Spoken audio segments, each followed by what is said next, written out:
Eh bien, bienvenue à vous pour cette conférence sur le detailing et Grigory Grabovoy. Donc, je co-anime avec Aurore. Donc, bienvenue à vous qui êtes présents au live et bienvenue à vous qui êtes présents là en replay.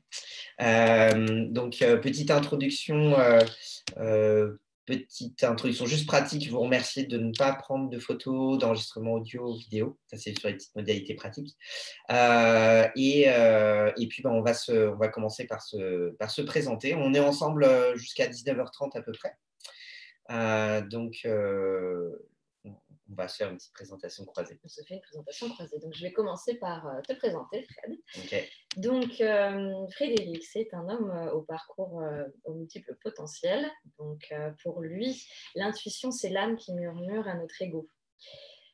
Donc, tu es un homme au parcours étonnant, tu es serial entrepreneur multipotentiel. Tu as démarré une carrière de graphiste d'abord, puis en consultant en communication. Tu as créé la société Coumorphos, qui évolue au fil des années vers les stratégies de marque, qui s'appelle InnoPegasi, et les ressources humaines, et puis le développement personnel. Donc, tu es créateur et animateur de communautés, créateur de liens et de ponts entre les gens. Frédéric, tu fais le grand écart entre le marketing et ta spiritualité. Aujourd'hui, tu es coach spécialisé en émergence de talent et tu développes un mouvement dont la raison d'être est de révéler les talents à travers une approche holistique et systémique de l'humain. Donc, on peut voir ça aussi à travers ta société Marque Subjective. Oui. Depuis 2018, tu explores aussi les convergences entre les sciences physiques et les philosophies spirituelles millénaires et tu partages tes découvertes et tes réflexions à travers un enseignement, donc le processus chakralistique. Et tu crées une conférence narrative initiatique, Voyage en mystique quantique. Tout à fait. Voilà, entre autres. Il y a beaucoup d'autres choses, mais bon, il y a beaucoup à en dire. Il y a beaucoup à en dire sur toi. Donc, tu nous invites à nous éveiller à plus de conscience par l'expérience et non par le dogme, avec beaucoup de curiosité et beaucoup de bienveillance. Tu es également énergéticien. Tu t'amuses à explorer divers enseignements pour répondre de façon holistique aux besoins des receveurs et acteurs de guérison. Et tu es une personne stable et engagée qui est dotée de grandes qualités humaines. Stable, tu es sûr?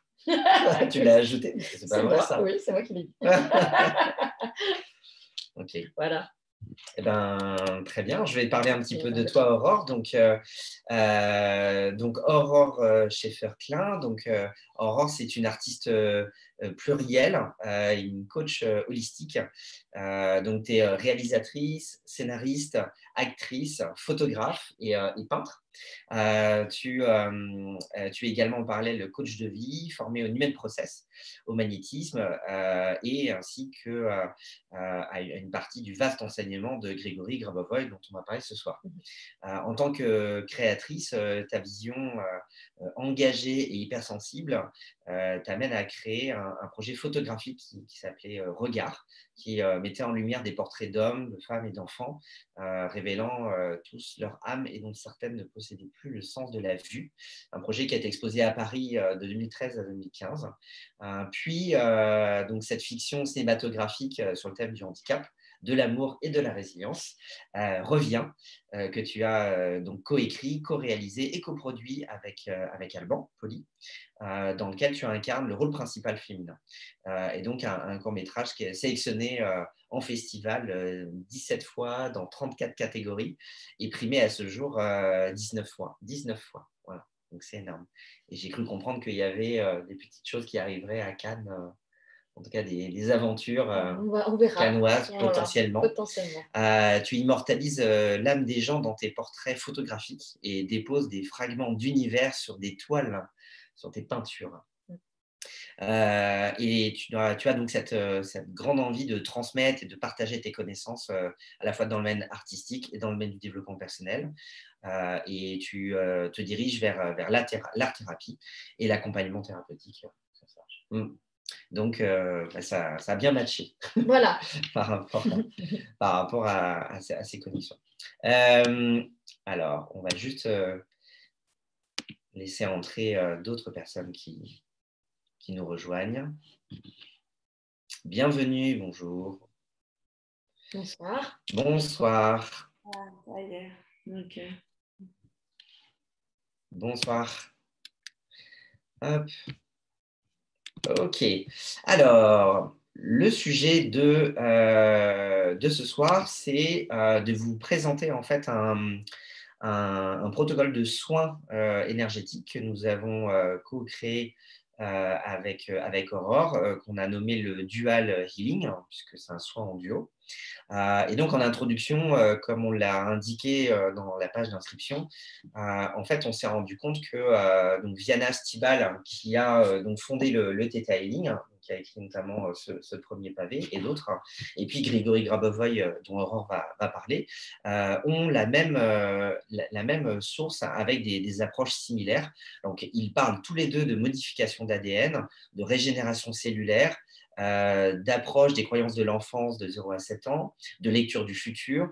Donc, il y a plein de thématiques en fait, qui sont communes aux deux enseignants. Pour Viana, elle parle du créateur de tout ce qui est. Chez Grabovoy, il l'appelle tout simplement Dieu. Et selon lui, l'univers a été créé en une impulsion avec l'énergie d'amour, cet amour universel dont on parle souvent. Donc, notre âme, pour lui, est à la norme. Donc, tu nous expliqueras ce que ça veut dire. L'enjeu est de créer ou de le retrouver dans la matière, dans notre expérience de vie.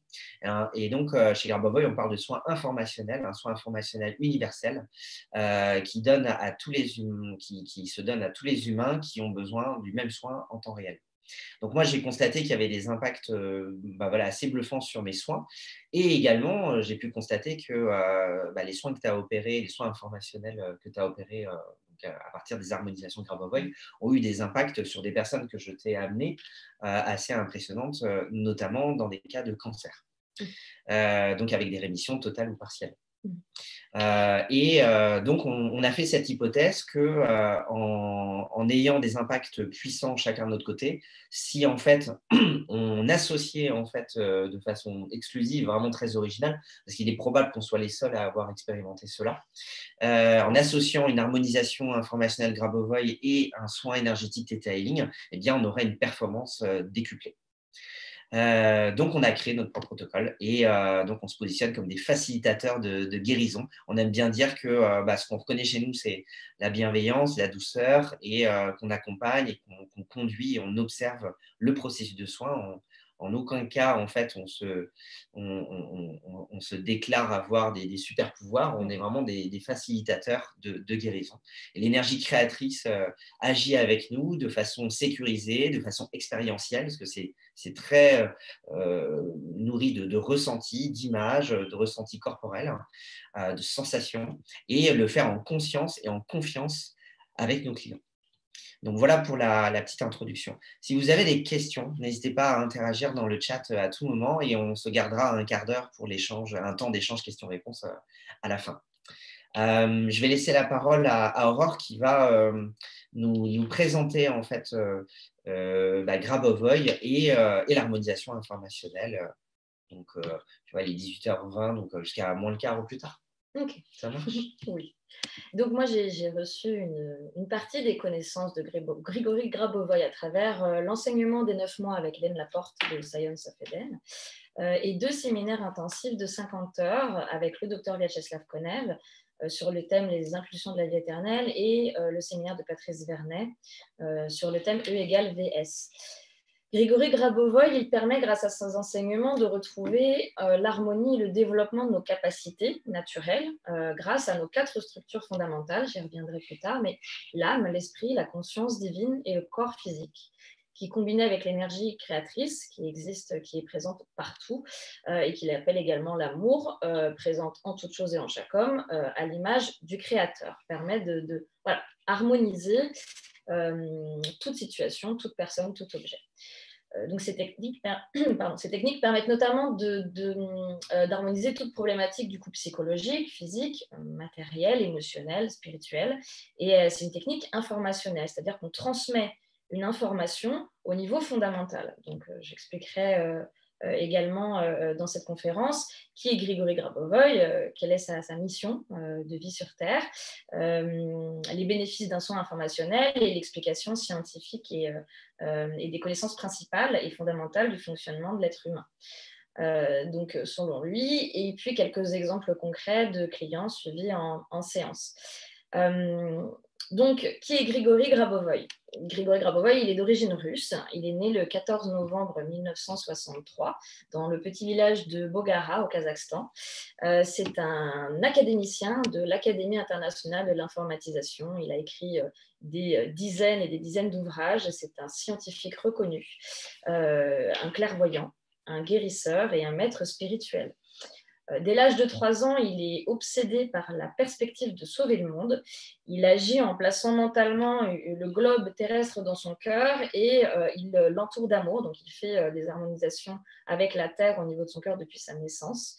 Grâce à sa théorie, il démontre et il enseigne comment, par la conscience de l'âme, on peut créer toute matière parfaite, changer instantanément le cours de tout événement négatif, guérir de toutes les maladies, régénérer des parties entières d'organes du corps humain, créer des machines à énergie libre, etc. etc. Donc, enfant, il est très calme, il ne lève jamais le ton, il est anormalement pacifique. Au dire de sa mère, il n'a jamais été malade, il n'a jamais reçu aucun vaccin. À l'école, il a prévenu ses camarades de classe de plusieurs accidents, il en a guéri, il en a même sauvé certains de situations critiques. Voilà, il poursuit ses études en mathématiques et en mécanique appliquée à l'université de Tashkent où il est diplômé en 86. Il obtient d'innombrables certifications et de hautes distinctions de plusieurs académies. Il devient par ailleurs docteur en biologie et en physique. Donc dans un de ses ouvrages, La résurrection et la vie éternelle sont désormais notre réalité. Il y a 200 pages qui sont des extraits de ces diplômes, de ces brevets, voilà, qui sont présents dans plusieurs volumes en russe et traduits en anglais. C'est impressionnant. Donc c'est impressionnant. Hein. Son travail est immense. Donc, on a publiquement reconnu la capacité unique de clairvoyance et de prédiction et de guérison de Grigory Grabovoï. Il voit tout, hein, dans toutes les dimensions à la fois, donc il ne peut pas se tromper, c'est très précis. Tant en personne qu'à distance, il a réalisé des centaines de guérisons de malades au 4e stade de cancer, du sida, d'autres maladies avec des attestations notariées à l'appui. Donc, ces faits sont certifiés par l'ONU et par la médecine traditionnelle et prouvés par déclaration notariée des personnes qui ont été guéries. Donc, dans plusieurs de ses livres, Grigory Grabovoï parle de la nouvelle médecine, donc de la science et de l'amour, de la spiritualité et de l'alliance de ces deux univers qui vont ensemble. Et donc, il parle de cette nouvelle médecine de l'avenir qui existe déjà, qui est déjà là. Et cette dernière se détermine les principes de la reconstitution totale de la matière, de l'harmonisation de tous les domaines de l'homme et de son environnement. Cette médecine a déjà commencé à accomplir sa mission la plus importante, faire en sorte que les gens vivent dans l'amour et dans l'harmonie pour toujours. Donc, selon lui, la conscience, c'est une création directe de l'âme qui sert à projeter notre réalité physique. Donc, étant donné que nous sommes tous faits à l'image du Créateur, selon lui, tout est dans notre conscience, tout est dans notre âme et projeté à travers notre conscience. Donc, on peut changer sans aucune limite notre réalité, parce que tout dans l'univers est une information qui peut être changée ou modifiée selon notre volonté et notre regard et notre perception, qui est une volonté qui rejoint la volonté du Créateur, c'est-à-dire une volonté d'amour et d'harmonie. Voilà, une énergie constructrice, qui est à l'opposé de la destruction, de tout ce que l'on peut voir, de non harmonieux et de qui n'est pas à la norme. Donc, voilà, pour reprendre ces termes traduits du russe. Donc, toute son œuvre et son enseignement visent le salut global de tous les êtres humains, donc vraiment de sauver tous les êtres de la planète. Pour parler de ce qu'est un soin informationnel, donc au niveau du plan fondamental, c'est vraiment se connecter à la source de l'amour universel, cette lumière d'éternité dont il parle, qui est vraiment, voilà, on l'appelle beaucoup dans la spiritualité la source, c'est dans laquelle l'information à la norme est contenue. Donc, quand rien n'est encore créé, c'est ce plan fondamental où tout existe, donc on peut l'appeler aussi l'éther. Il y a l'information, il y a toute l'information à la norme. Donc tout est cohérent, tout est amour. Donc, l'harmonisation est plutôt intuitive, hein, c'est un scan avec la vision spirituelle, il y a des informations lors d'un soin donné lors de l'anamnèse. Donc, j'utilise les séquences numériques de Grigory Grabovoy, j'utilise ses livres. Oui. Peux-tu juste préciser ce que c'est qu'une anamnèse? Parce Une anamnèse. on a des thérapeutes, mais pas que.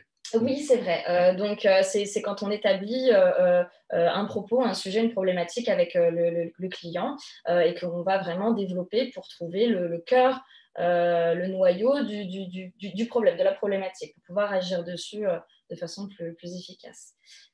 Si tu veux rajouter quelque chose. Non, mais juste par rapport à, tu disais, l'expression à la norme, c'est un truc qui revient souvent. Oui. Donc moi, je suis l'enseignement d'Hélène aussi. Par contre, moi, je ne pratique pas encore. Ouais. Et ce que j'ai compris, c'est que, tu vas me dire si j'ai bêtise, mais qu'en fait, par exemple, si on prend nos organes vitaux principaux comme le foie, le poumon, le cœur, etc., chaque organe a une suite numérique, en fait, une suite de chiffres qui est associée. Alors voilà, les séquences numériques… Est-ce que c'est l'organe lui-même ou est-ce que c'est chaque cellule ou alors en fait, c'est comme si Grigory Grabovoy avait traduit en langage numérique les codes GPS de chaque partie de cellules du corps humain, des tissus, d'objets. Donc en fait, il y a des groupes de cellules, parce que c'est des organes, il y a une suite numérique pour l'organe en fait. Alors il y a une suite numérique pour l'organe, il y a une suite numérique pour les cellules, pour les tissus, pour la régénération cellulaire, pour la régénération des muscles, pour les tendons. En fait, ces ouvrages, notamment le guide pratique de la régénération de l'organisme de l'être humain, c'est un livre de médecine, hein. Il y a vraiment tout le corps humain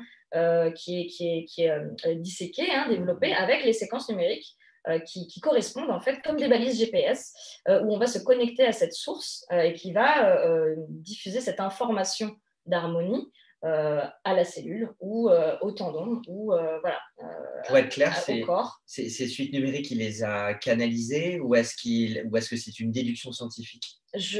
Alors, selon moi, selon ce que j'ai compris, oui. Parce que voilà, après ces enseignements sont très denses, selon ce que j'ai compris, c'est que c'est vraiment, il les perçoit, il les traduit, donc il les canalise. Pour moi, c'est la connaissance qui vient de l'univers et qu'il arrive à transcrire. Alors sur les brevets, on est vraiment sur des registres très scientifiques. Voilà, contre les brevets, c'est des choses qu'il a créées. Ouais. Oui. Qui dépose en fait. Alors, dans ses enseignements, dans ses livres, il explique bien que la science ayant pris une place importante dans nos vies, lui avait déjà toutes les connaissances, mais il avait besoin de prouver par les faits scientifiques pour valider les personnes autour de lui que ce qu'il faisait avait des résultats concrets et que cette science spirituelle mêlée à la science était réelle, était concrète, que voilà, c'était pas juste des enseignements, des paroles en l'air et que voilà, il était capable de donner à la fois des faits scientifiques tout en indiquant que ça venait de l'amour et de son enseignement sur Dieu, en fait. Il y a un grand physicien qui a dit un jour que la spiritualité, c'est de la science qu'on n'explique pas encore. Voilà, c'est très beau. Et Grigory Grabovoy explique qu'en se connectant à l'amour, on rouvre en fait ses capacités de connaissance. Et bien sûr, c'est important de lire et de développer ses connaissances à travers ses ouvrages ou ceux d'autres scientifiques. Mais il explique bien que ça se fait avec un regard d'amour et de spiritualité, et non pas qu'un regard logique et physique. Il y a besoin des deux. Donc, inévitablement un regard ouvert. Voilà. Ça demande d'être sceptique, mais d'être juste aussi, de prendre... d'émettre l'hypothèse qu'il y a des choses qui sont possibles et qu'on n'a pas l'habitude de nous expliquer. Voilà. Donc, c'est effectivement, il voit loin et large. Donc, il nous exprime ce qu'il perçoit. Donc, après, comme il le dit lui-même, ne croyez pas sur parole, expérimentez vous-même, lisez mes enseignements et puis essayez. Voilà. Donc, c'est plutôt... en accord avec ce que nous faisons, d'intégrer les enseignements, dans le dogme. Intégrer les enseignements, les essayer, voir qu'il y a des résultats et se dire c'est intéressant, ça vaut le coup de continuer. Donc, d'être émerveillé. Et d'être émerveillé, c'est vrai. Donc voilà. Donc merci pour donc voilà. Alors par rapport à ces visualisations, donc il y a vraiment des visualisations à plusieurs niveaux. C'est très intuitif, c'est-à-dire que chacun a sa façon de visualiser et d'harmoniser. Il explique bien qu'aussi nous sommes tous des guérisseurs, que nous avons tous ces capacités-là, que nous devons même les développer, c'est un devoir, pour être autonome, et pour pouvoir aider son prochain et soi-même. Voilà, ça fait partie du développement de l'âme et des désirs de développement de l'être humain, donc au niveau individuel et collectif. Donc, le plan fondamental, c'est donc celui qui existe avant toute chose. Donc, l'information qui est donnée est forcément à la norme, donc non pas miraculeuse. Donc, il peut y avoir des résultats qui ont besoin d'être stabilisés parce que l'âme recrée le corps constamment. Donc, c'est une des raisons pour lesquelles parfois on peut avoir des changements en fait, d'état avec des débuts de rémission et puis des rechutes, etc. Donc, il explique bien qu'en fait, il faut garder en tête sa guérison et cette énergie et cette foi en fait en sa guérison parce que nous sommes des êtres dynamiques. Voilà. Tout est interrelié. Dans les harmonisations, on peut comprendre l'humain en entier, puis après, on a besoin parfois de zoomer sur des endroits pour donner l'information à un niveau précis. Donc, c'est percevoir la personne déjà guérie, c'est donner l'information de la guérison qui est actuelle, qui est dans le futur et la ramener dans le présent. Donc voilà, c'est vraiment une information qui est aussi multidimensionnelle, mais que l'on ramène au temps présent. Voilà, pour l'intégrer dans les cellules, donc ce qui correspond un peu à toi. Oui. À quoi par exemple, la rétrocausalité. La rétrocausalité. Ouais, que j'étudie de Romuald Le Terrier et puis de Philippe Guillemont. Et par rapport à ce que tu viens de dire, moi, ça m'a fait aussi penser de façon plus simple que les travaux de Grabovoi. Il y a tout simplement le principe de la pensée créatrice. Oui, moi, j'aime bien dire en coaching qu'on crée toujours les choses deux fois, une première par la pensée et une deuxième dans l'action, dans la matière. Voilà. Et c'est le principe de la loi de l'attraction aussi, tout simplement. Quoi. Oui, complètement. Ouais, et aussi la psychologie positive. J'ai vu des connexions aussi avec la psychologie positive. C'est ça. Il y a vraiment une idée de se connecter à un état de pensée, d'une projection mentale où on se voit guéri. Voilà. Je trouve que la psychosomatie, elle a un impact très, très, très fort aussi dans le succès des soins qu'on peut proposer. Complètement, oui. Absolument. Ouais. Et effectivement, c'est-à-dire qu'il n'y a pas vraiment de temps en 3D, il y a seulement l'illusion du temps, selon lui. Donc, c'est pour ça qu'en donnant cette information à la norme et en restant relié à cette information de guérison, donc où on est où tout est harmonieux, elle reste et que c'est un devoir d'arriver à percevoir quand il y a, comme dans un chef d'orchestre, il représente le corps humain comme une partition et que chaque organe, enfin tout est relié et que chaque être humain devrait pouvoir ressentir dans son corps quand il y a une disharmonie qu'il faut harmoniser avant que ça ne devienne problématique et que tout se désaccorde en fait. Voilà. Donc il explique toujours très bien avec pas mal de métaphores. Un désaccord qui change la suite numérique. Les configurations numériques du coup des organes ou autres, puisque remettre à la norme, c'est remettre à la bonne suite numérique tel ou tel organe ou telle partie du corps. Voilà, c'est ça. Oui, oui complètement. Et d'ailleurs, également, c'est très important de prendre l'humain et son entourage, son environnement, qui sont des éléments à ne pas négliger. C'est-à-dire qu'on peut harmoniser une personne, donner un soin informationnel à quelqu'un. Si tout le monde pense qu'il ne va pas s'en sortir autour de lui, c'est compliqué. Ça rend la guérison plus difficile. Voilà. Ça a quand même un impact fort sur la foi, son intention de guérison. Donc, même quand on est animé d'une bonne intention. Voilà. Donc, les bénéfices d'un soin, c'est beaucoup plus de clarté, de clairvoyance sur soi, sur le monde, plus de foi, plus de présence, plus d'ancrage. C'est plutôt sur le long terme, un meilleur équilibre des énergies, une plus grande réception des messages de son âme ou de sa conscience, des guérisons intermédiaires ou spontanées ou complètes. J'ai déjà vu aussi également se relier à son chemin de vie, des aspirations profondes qui émergent, des qualités aussi. Des peurs qui diminuent, vraiment plus de cohérence ou d'organisation, des blessures physiques ou mentales qui ont lieu, qui se retrouvent diminuées, voire qui disparaissent au fil des séances. Un nettoyage énergétique, il y a eu pas mal de belles choses. Donc, il y a vraiment une sensation de bien-être et de libération émotionnelle. Voilà. Donc, l'explication scientifique, les connaissances principale et fondamentale du fonctionnement humain selon Grigory Grabovoi. Donc, il explique que toutes les âmes ont été créées en même temps, par Dieu. Donc, il ne met pas de dogme sur le mot Dieu, il le détache complètement de toute idéologie religieuse. Et que nous sommes le fruit d'une seule et même impulsion d'amour unique, mais tous égaux, donc tous reliés. Voilà. Par l'amour. Par l'amour. Et ce qui moi, m'interpelle par rapport à ce point-là, c'est Tu sais, des fois, on dit on parle de dame jeune et dame vieille. On dit une vieille âme ou une âme jeune. Et pour moi, il y a quelque chose qui reste encore inexpliqué ou paradoxal. C'est que comment on peut parler d'âme jeune ou d'âme vieille et en même temps accepter qu'il y a la notion d'éternité et puis en plus d'accepter que toutes les âmes ont été créées en même temps. Si toutes les âmes sont nées en même temps, comment il peut y avoir des âmes jeunes et des âmes vieilles? Voilà, Tu as une explication, toi, ou pas par rapport à ça? Alors, moi, mon point de vue là-dessus, voilà, où on dit oui, jeune âme, vieille âme, bon, pour moi, c'est un peu un truc de petit égo, hein, clairement, de 3D, de voilà, je suis là depuis tellement longtemps. En réalité, ce que je pense, c'est que comme tout existe en tout temps et à la fois, si on est à un niveau multidimensionnel, toutes les âmes sont déjà créées. Après, nous, on fait l'expérience en ce moment dans la 3D. Donc, on est dans un état où on va pouvoir dire, ah bah ça, c'était avant, ça, c'était... Mais ça fait partie de l'illusion pour moi. Donc, finalement, on essaie de mettre dans un concept de petit humain un concept beaucoup plus grand. Donc là, quand on qualifie pour moi, il n'y a pas de jeune et vieille âme. Donc quand on qualifie une âme de jeune ou de vieille, c'est par le prisme de l'illusion temporelle. Je pense que l'homme a créé. Que l'homme a créé pour vivre, pour expérimenter. Pour justement faire de l'expérience de l'incarnation. Ok. Et donc, ce qui est intéressant aussi. Mais voilà.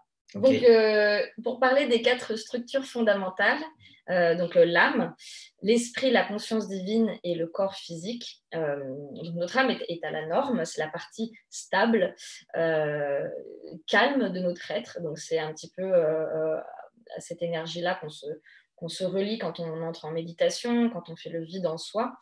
Et puis il y a l'esprit qui est la partie dynamique de l'âme, donc qui peut être partout à la fois et dans un seul endroit également, mais l'âme a aussi ses propriétés, mais l'esprit est vraiment la partie dynamique, selon Grégory Grabovoy. Par exemple, quand on va avoir une information sur quelqu'un ou une situation ou quelque chose et qu'on se connecte, c'est l'esprit qu'on envoie et qui récupère des informations et les transmet. Donc la conscience, elle est ensuite créée par l'âme et elle crée notre corps physique comme un hologramme en fait, solide, et elle le reproduit 10 puissance 17 fois par seconde. Donc en fait, c'est extrêmement rapide, notre œil ne peut pas le voir.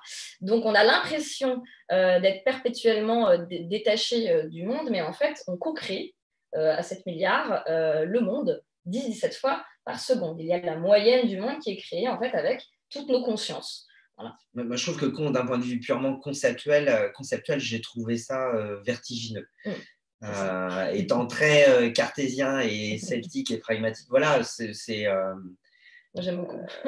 Est-ce que, voilà, puis pour moi, ça pose énormément de questions, mais qu'est-ce que ça...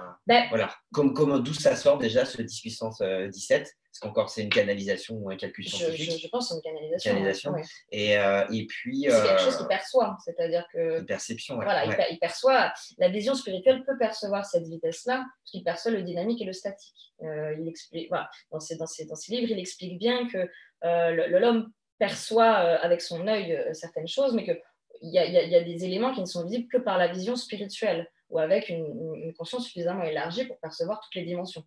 Donc voilà, selon lui, ça fonctionne ainsi et en fait on co-crée le monde.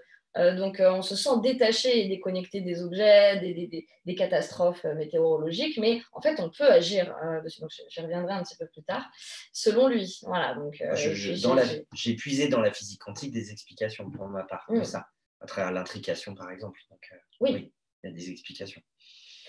Donc nous avons tous les éléments du monde qui est la moyenne de la projection de toutes nos consciences et nous créons notre propre corps. Donc c'est très intéressant comme point de vue.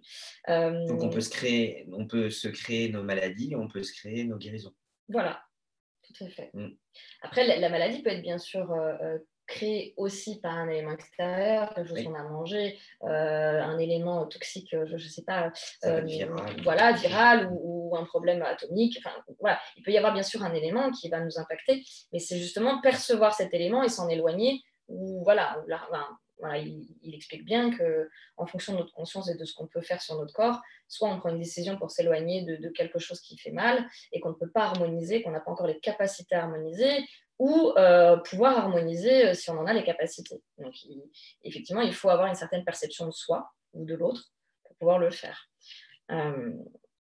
Donc voilà, en réalité, tout est constamment en mouvement. Donc quand il explique qu'on fait un IRM, il dit voilà, c'est un peu faussé parce que voilà, on a une image qui est statique et donc elle n'est pas tout à fait aussi complexe que la réalité où toutes vos cellules sont tout le temps en mouvement. Oui. Donc elle va figer une image et alors que votre clairvoyance, si vous la développez, vous pouvez tout percevoir en mouvement et voir l'évolution de la maladie. Et donc c'est beaucoup plus sécurisant. Voilà, selon lui. Mais bon, on n'a pas tous encore ces capacités-là et on est amené à les développer. Mais voilà, selon lui, c'est donc évidemment une science qui est beaucoup plus sûre d'être clairvoyant. Voilà. Paradoxalement à la norme.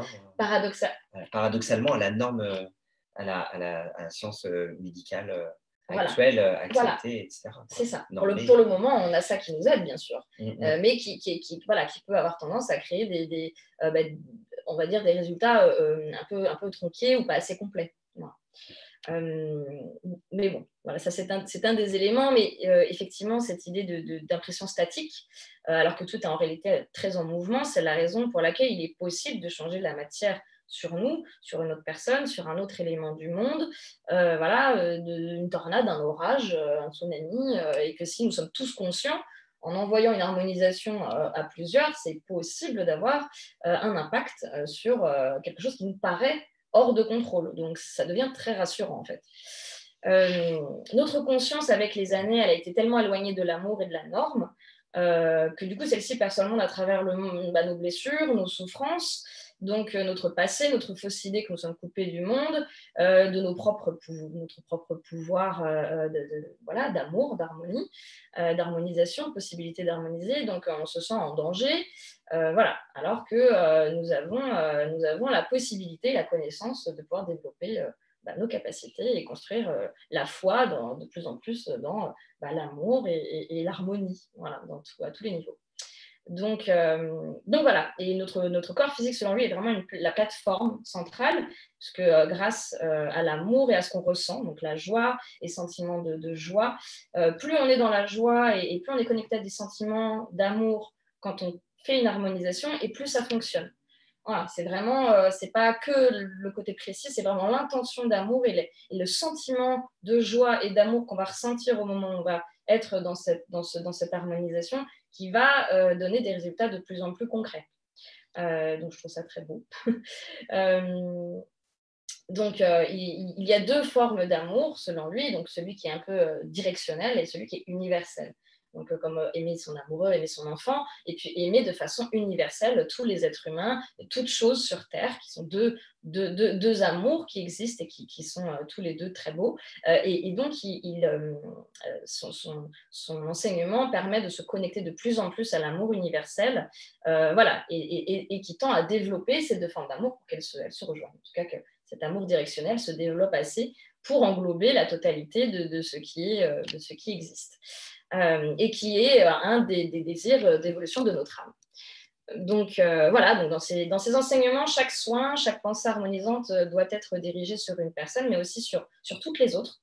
Donc ça crée une grande ouverture du chakra du cœur, parce que c'est vrai qu'on a tous des personnes avec qui il y a des frictions, etc. Mais c'est à chaque fois, à chaque harmonisation, essayer de penser, de se connecter et d'envoyer, de visualiser vraiment un maximum et de se relier à ça, d'envoyer cette information d'harmonie, que ce soit par un cancer ou n'importe quelle autre situation, de visualiser tous les êtres humains qui reçoivent cette information. Mince, ça nous permet notamment de pouvoir faire émerger des situations qui ne sont pas à la norme pour pouvoir changer nos actions. Quand on harmonise, ça crée aussi parfois ça fait émerger des choses, des situations qu'il faut harmoniser et donc ça nous permet d'évoluer de plus en plus. Donc ça demande des efforts parce que quand on harmonise une situation, il faut mettre en action.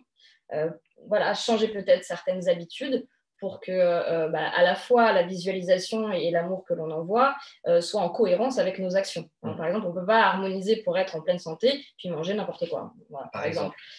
Donc, comme pour les problèmes météorologiques, oui, on peut avoir avec des visualisations, des harmonisations, une main sur notre météo, sur le climat, mais on ne peut pas continuer à faire n'importe quoi non plus. Voilà. Donc ça, tout est cohérent en fait. Bon. Donc c'est vraiment être en accord avec la Terre, le vivant, l'être humain. Donc selon lui, tous les domaines de vie doivent être harmonieux.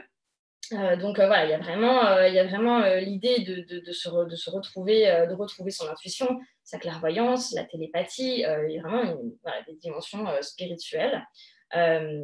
Lorsqu'il parle de vie éternelle, il explique que l'homme est fait à l'image de Dieu, donc vraiment de l'amour, et qu'il est fait naturellement pour vivre éternellement dans la joie, dans l'harmonie, que son âme est faite pour ça, en parfaite santé, et qu'il n'y aura plus la nécessité de se réincarner pour continuer d'apprendre à vivre, qu'il pourra le faire tout en restant dans le même corps, et continuer de se développer voilà, au fur et à mesure des décennies qui passeront. Donc, pour voilà, expliquer quelques petits exemples concrets de clients que j'ai eus en séance. Oui. Donc, je trouve que c'est une partie vraiment intéressante parce que c'est la vraie vie, quoi. La théorie, là, il y a la pratique, quoi. Ouais. C'est l'expérience, c'est les retours d'expérience. Ouais. Donc effectivement, il y a eu en plus c'était un animal, donc c'était un chat, donc comme les enfants ils ne mentent pas. Il y a eu voilà, je me suis occupée d'un chat, chat d'une cliente qui avait donc un cancer au niveau de l'oreille, de la peau de l'oreille au stade 2, donc assez avancé, au niveau des 2 oreilles. Donc voilà, il devait avoir une opération à la fin du mois. On devait lui couper quasiment toutes les oreilles pour pas que le cancer se propage.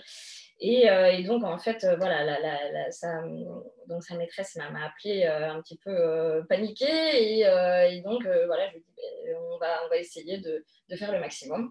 Et donc en 4 séances d'un peu plus d'1 heure, il y a eu une rémission totale du cancer. Voilà, les mélanomes sont partis, et voilà, la peau est redevenue rose et les poils ont commencé à repousser, et le chat est toujours en pleine santé.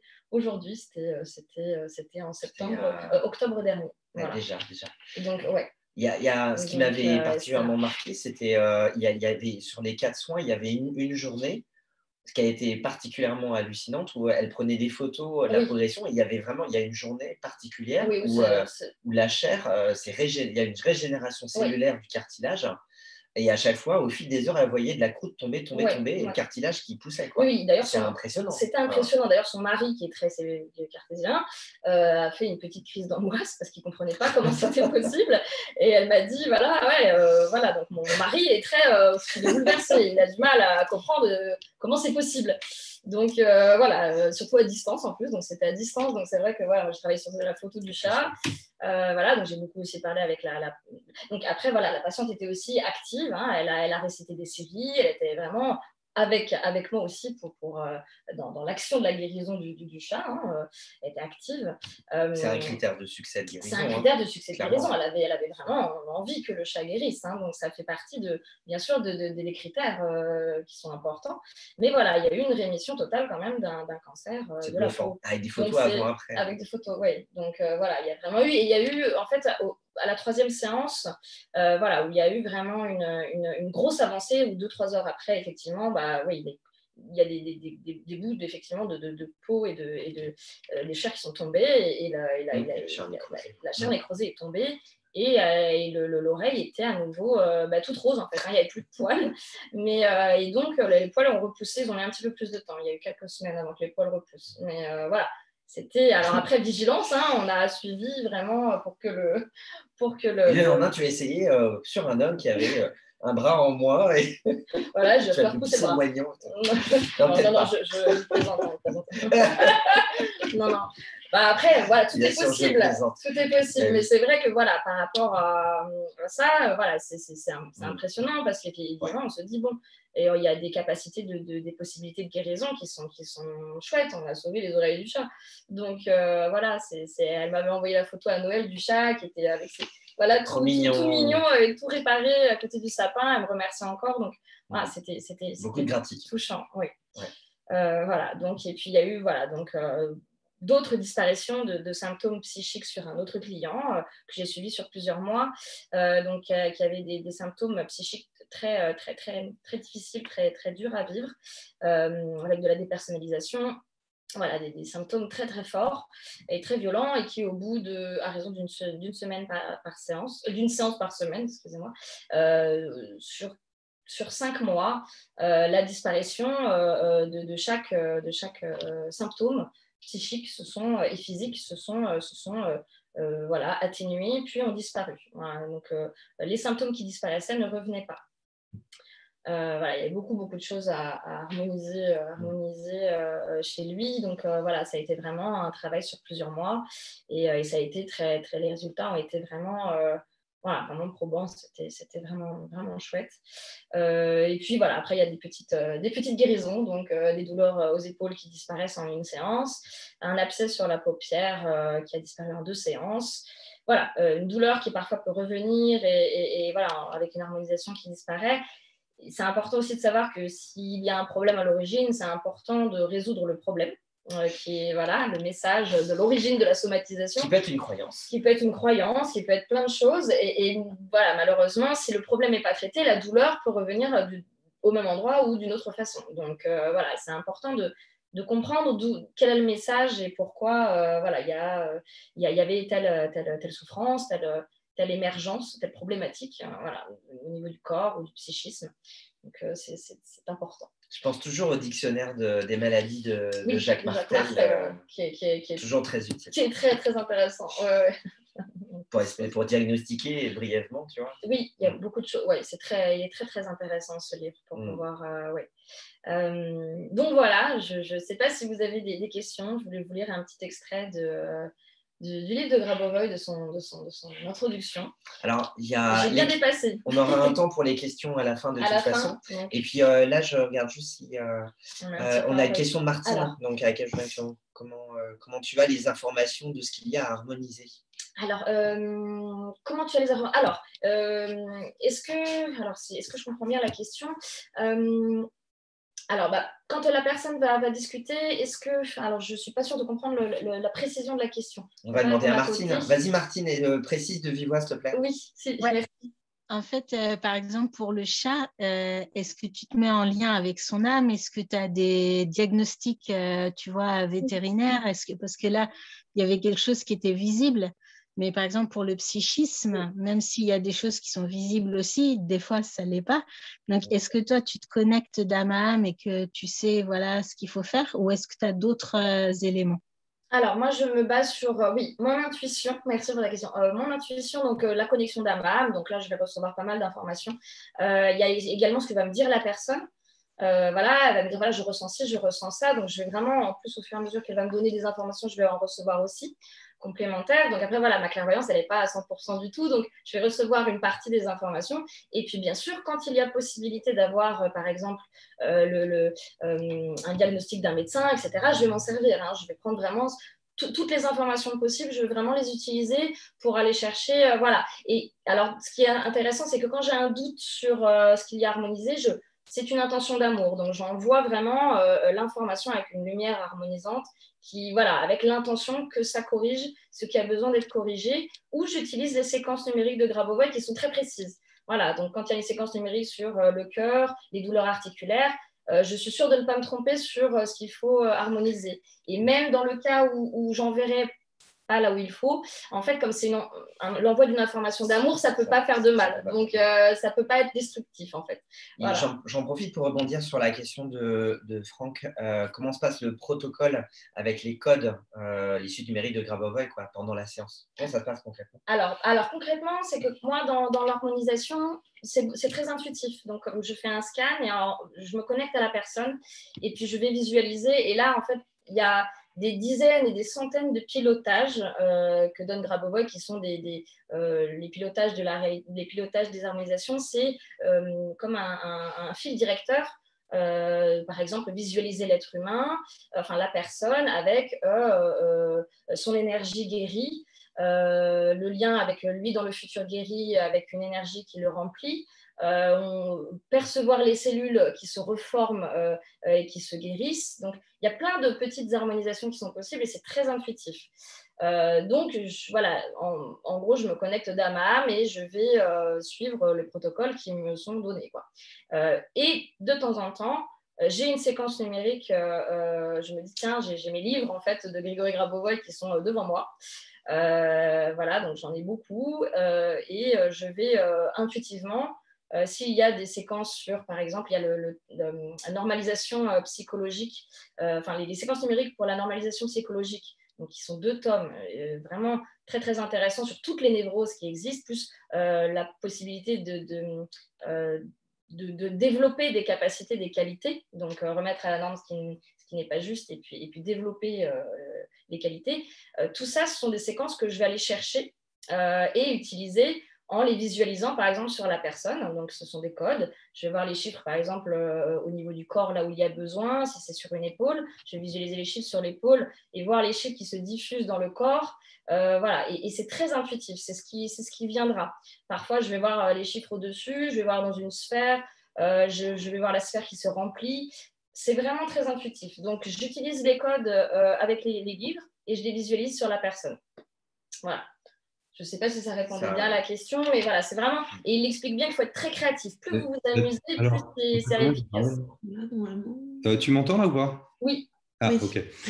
Quand tu fais… Moi aussi, je fais la formation avec Hélène là, en ce moment. Super. Et quand tu fais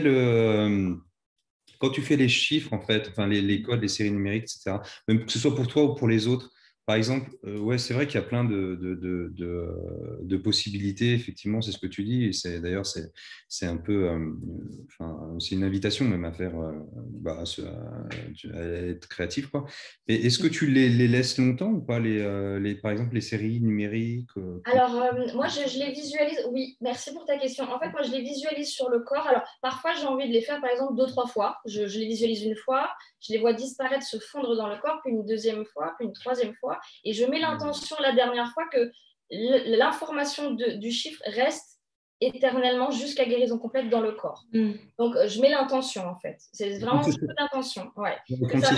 Voilà. Et quand c'est sur la personne, du coup, c'est pareil. Pour toi, tu le fais pareil, tu l'envoies. Pour moi, c'est pareil, oui, tout à fait.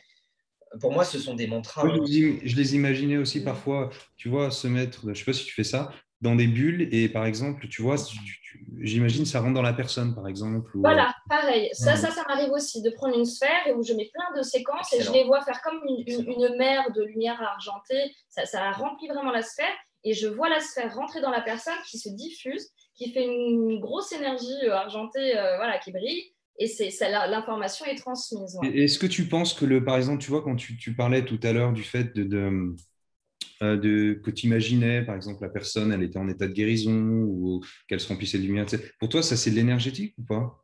Alors, ça c'est une vraie bonne question. Parce que moi, j'ai l'impression que c'est de l'énergétique, ça, mais… C'est ça. Pour moi, la frontière, elle est très fine. Donc, faut vraiment… Elle est très, très fine. Et je ne sais pas si nous, en tant que petit être humain, pas encore tout à fait évolué, on est vraiment… La perception assez fine pour savoir si c'est informationnel ou énergétique. Donc, je fais très attention à être uniquement dans l'énergie d'amour, mais de visualiser sans envoyer une énergie. Donc, j'essaie vraiment de transmettre on va dire quelque chose qui n'est pas énergétique. J'essaie de mettre l'intention que ce n'est pas énergétique. Après, voilà, la frontière, elle est mince. Pour moi, à partir du moment où on parle de suite numérique, on est de facto dans de l'informationnel. Ouais. Ce serait intéressant que tu distingues l'énergie de l'informationnel, puisque c'est justement la complémentarité avec le θ. Notamment dans l'idée d'imbrication, ce que tu peux expliquer. Alors, effectivement, c'est 2 plans différents entre l'énergétique et l'informationnel, où l'informationnel, on transmet une information. Et alors, après, c'est vrai que, par exemple, moi, je perçois l'énergie de façon plus forte. C'est-à-dire qu'au moment où je sens une puissance, je sens que c'est de l'énergie.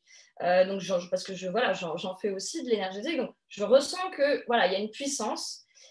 Au contraire, c'est quelque chose de beaucoup plus calme et beaucoup plus doux quand c'est informationnel. C'est vraiment une sensation de joie et une lumière argentée, mais avec vraiment la transmission d'une lumière qui n'est pas forcément empreinte d'énergétique. En tout cas, j'essaye de mettre cette intention-là pour vraiment différencier les 2 plans. Après, la frontière, elle est mince. Ce que tu partages, pour moi, c'est une interprétation expérientielle. Et moi, ce que j'ai envie de dire en complément, c'est plutôt une interprétation intellectuelle, c'est que, pour en avoir discuté avec Hélène par rapport à ça, Hélène Laporte, c'est que pour moi, globalement, en schématisant, l'énergétique, c'est le contenant, et l'informationnel, c'est le contenu. C'est-à-dire que c'est comme si vous aviez en fait l'information dans l'énergie. Si on fait une petite parenthèse sur ce qu'est l'éther, par exemple, donc le vide qui n'est pas vide, dont on parle en astrophysique et en physique quantique. Donc, dans ce vide qui n'est pas vide, puisque selon les physiciens, que ce soit en physique quantique ou en astrophysique, ça va de 80 à 99% de toute l'énergie dans l'univers est à l'état de vide. C'est du vide, donc c'est ni de l'énergie particulière, ni de l'énergie vibratoire, c'est du vide. Mais en fait, on sait bien, surtout depuis une dizaine d'années, que ce vide n'est pas vide et que justement, dans ce vide, il y aurait cet hypothétique élément qu'on appelle l'éther, qu'on contacte en fait quand on fait l'expérience de la vacuité en bouddhisme, par exemple, quand on fait des méditations profondes, quand on agit en énergétique et en informationnel. Et donc, pour moi, dans l'éther, il y a en fait à la fois l'énergétique, mais dans ce circuit, cette énergie qui circule, à l'intérieur, il y a de l'information. Puisque de toute façon, lorsqu'on soigne quelqu'un et qu'on guérit, on contribue à une rémission sur un cancer, on voit bien ce qui se passe. On a des cellules, en fait, on a des métastases, etc., qui vont évoluer, et on voit bien que des cellules vont changer d'information. Si on prend un autre truc qui est la diète, par exemple, par exemple une diète, le jeûne, voilà, le jeûne, il y a deux façons de se nourrir. Soit on se nourrit dans la matière, soit on se nourrit directement de l'information de la matière. C'est-à-dire que comme ce moine indien qui est décédé il y a quelques années, qui dit n'avoir ni bu ni mangé pendant 70 ans, il s'alimentait non pas de la matière, mais de l'information contenue dans la matière. Autrement dit, soit vous mangez une pomme, la pomme, elle va rentrer, vous allez la digérer, donc tout va se passer dans la matière, et à la fin, une partie de l'énergie de la pomme va être transmise aux bonnes cellules, et ça va donner des informations à la cellule, d'accord, qui vont être utiles au bon endroit dans cette magnifique machine qui est le corps humain. Okay, mais il y a un autre circuit possible, c'est le prana, c'est une façon de l'expliquer. Mais en fait, on peut regarder la pomme, avoir conscience de l'information qu'elle peut donner au corps et la consommer par la pensée. Et donc, prendre l'information, la donner aux cellules au même endroit, et donc on peut jeûner toute sa vie. Et Grégory Grabovoi a écrit un livre, Les aliments pour la vie éternelle, qui parle de ça, avec le code numérique de chaque aliment que l'on peut ingérer par l'information. Donc, en fait, ça rejoint ça en ayant en plus le code numérique de la pomme, par exemple. Donc, pardon pour la digression holistique, mais en gros, en tout cas, pour moi, schématiquement, c'est l'énergétique, c'est le contenu, c'est le contenant, et l'informationnel, c'est le contenu. En tout cas, il y a comme s'il y avait un niveau intérieur plus profond. L'informationnel est plus profond, plus précis. J'irais presque dans l'infiniment petit, encore plus petit que l'énergétique, il y aurait l'information. Oui. Je ne sais pas si tu partages ça ou pas. Oui, alors moi, j'ai une vision. Alors après, évidemment, on traduit les enseignements avec notre conscience du moment, donc on l'aperçoit comme on peut. Moi, ce que je perçois, c'est effectivement, c'est un niveau qui est avant l'énergétique, donc il y a le plan fondamental qui est avant.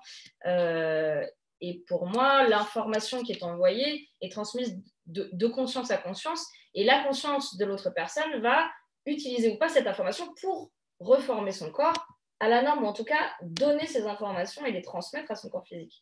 Donc, ça revient un petit peu à ce que tu disais, sauf qu'effectivement, on est dans l'idée que c'est informationnel et qu'on est autorisé, ou en tout cas comme une prière qu'on va réciter pour quelqu'un, c'est pas imposer quelque chose, c'est vraiment transmettre une information que le libre arbitre de la personne, dans le cas où c'est un soin qu'on donne à tout le monde, du coup, un soin informationnel, puisse être intégré plus ou moins inconsciemment par les autres. Est-ce que tu as l'impression que si parfois, moi j'ai l'impression que parfois, même si tu fais abstraction des chiffres ou des séries numériques, tu sais, tu te connectes directement à l'information. Ben, je sais pas, par exemple, tu vas dire sur n'importe quelle problématique.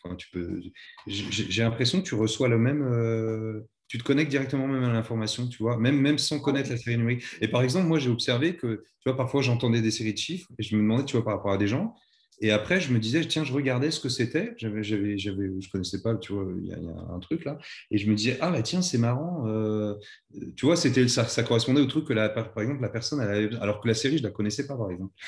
Je l'ai pas dit, enfin, je te dis pas que c'est surtout, mais en tout cas, tu vois, je l'ai observé déjà d'une part. Et même l'autre fois, je me suis fait la réflexion.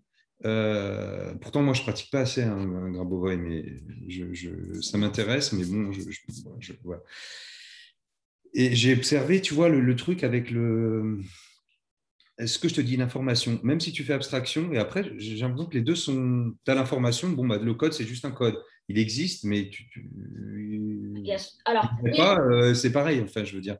Enfin, c'est pas c'est pareil. comme un raccourci en fait. Il explique que c'est comme un raccourci précis. C'est-à-dire que si on n'est pas certain de pouvoir guérir quelque chose de façon. Tu vois, par exemple, en prenant un exemple très concret, j'ai une blessure à l'épaule au niveau du muscle et je veux faire une harmonisation pour guérir mon muscle.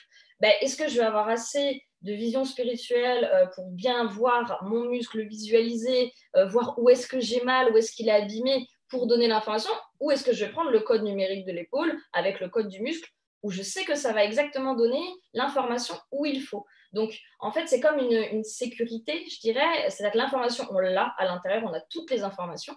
On n'y a pas accès, elles sont filtrées par notre conscience. Donc, quand tu dis je me connecte et je reçois les informations, je pense que c'est juste. Je pense qu'en fait, il a donné ça comme des outils de pratique, en fait, et utiles qui sont faciles en fait d'utilisation. Se concentrer sur des chiffres et les visualiser. Évidemment, tu vois, quand tu dis voilà, j'ai eu accès à ces séquences numériques, bah, c'est génial parce qu'en plus, ça veut dire que l'information, elle commence à être bien transmise. Parce que ça, c'est pareil, plus on est nombreux à être dans un enseignement, plus il est facile en fait.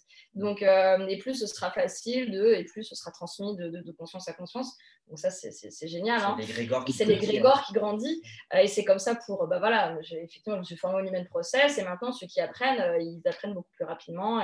Et ce que tu arrives à capter, du coup, je pense que, bah oui, tu peux complètement te connecter à quelqu'un et faire tout de façon intuitive sans séquence.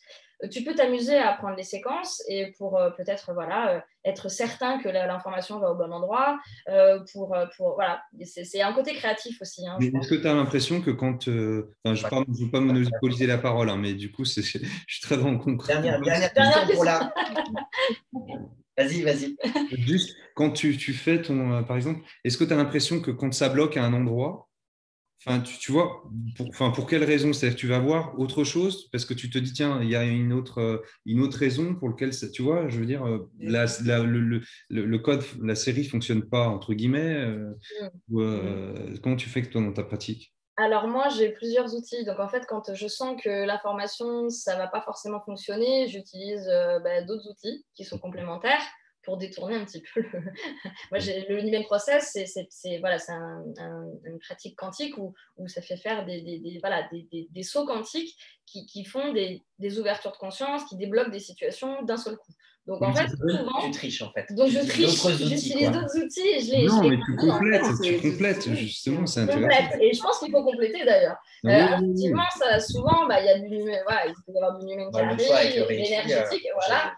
Parfois, il y a les deux en même temps qui arrivent. Le dernier soin en duo qu'on a fait sur un cas lourd physique, je faisais mon soin Theta et tout d'un coup, j'ai senti mon Reiki en fait dans ma main droite qui était très puissant et j'étais guidé pour envoyer du Reiki, de l'énergie.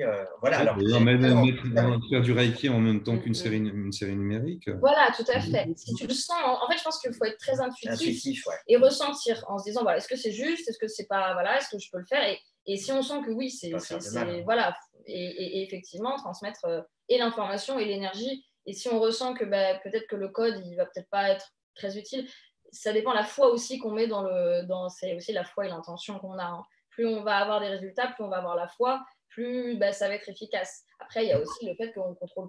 Comment ça s'appelait l'autre truc dont tu parlais, là, que tu disais? Le process. Alors, je vais te l'écrire. Attends. Ouais. Je te laisse. Oui, vas-y. Et puis on va enchaîner. Juste, on te met le nom dans le chat, juste parce que ça fait déjà un certain temps que tu l'as écrit. Bon, merci pour les interactions, Franck. Cyril disait juste que les séries sont assez longues. Il me semble qu'elles ne le sont pas toutes. Alors, ça dépend. C'est variable. Voilà, il y a des séquences qui sont très très longues, qui font genre 9-12 chiffres. Donc là, effectivement, il faut vraiment avoir les réciter plusieurs fois, les parler, les visualiser, enfin voilà, il faut les chanter, enfin voilà, plus c'est créatif, plus ça fonctionne, en gros, hein, voilà. Et effectivement, il y en a des très très longues, il y en a des très très courtes, ça dépend vraiment. C'est voilà, il y a vraiment de tout. Comme l'autre jour, là, tu me parlais de la 444, par exemple, c'est ça? 988. Non, il y en avait une qui était la 44 ou la 444, c'est pour harmoniser tout ce qui est informatique. Quand vous n'avez pas de réseau technique, ça bug. 444. C'est très court. C'est très court, c'est très facile. Alors, bon, on va déborder un tout petit peu. Tu peux nous lire l'extrait, puis après, on passe au Theta Healing. Allez, je lis l'extrait. Je me dépêche. Ouais. On a un peu débordé. Alors, je vais lire un extrait donc, de La résurrection et la vie éternelle sont désormais notre réalité, de Grégory Grabovoi, qui est un bon pavé aussi. Donc, je vais juste vous lire un petit extrait rapidement de la préface. Donc, alors, il existe des gens qui délibérément ne réfléchissent pas sur la façon dont le monde fonctionne, quelles sont ses lois ou ce qu'est la vie. Par conséquent, en dehors de la résurrection, ils peuvent percevoir beaucoup d'autres faits avec surprise, tels que les guérisons du sida et du cancer au dernier stade, sans contact et à distance, la gestion des conditions météorologiques, les indications précises de dysfonctionnement et de panne d'équipement à tout niveau de difficulté, y compris sur les objets spatiaux, la matérialisation et la dématérialisation de différents éléments, le contrôle de l'ordinateur à distance avec la puissance de la pensée, des changements du passé, du présent et du futur, la perception d'une conversation entre des hommes à n'importe quelle distance et dans n'importe quelle langue, et bien d'autres encore. Tous ces résultats de mon travail pratique furent confirmés par des documents officiels et font l'objet de plusieurs volumes. Beaucoup de ces faits peuvent être perçus comme un miracle. Cependant, nous devrions garder à l'esprit que le miracle ne contrevient pas aux lois de la nature. Le miracle contrevient à nos interprétations des lois de la nature. Il est temps de changer les notions établies sur le monde autour de nous et de sa structure, d'autant plus qu'il faudra le faire dès maintenant, vu qu'on entre dans un nouveau millénaire à partir de l'an 2000. Cet ouvrage fait partie d'une série de livres consacrés à la présentation de l'image authentique du monde. Voilà, c'est un tout petit extrait, mais voilà, je te laisse. Merci. Bon, merci pour ta présentation. Merci pour votre attention. Alors, je prends la suite pour vous parler du Theta Healing et je vais partager mon écran pour vous montrer des slides. Donc, c'est parti. Hop. Tac, partager l'écran. Voilà, et on va remonter. C'est Grégory Grabovoi. Encore et toujours. Ok, donc c'est parti. Alors, à propos du detailing, hop, voilà.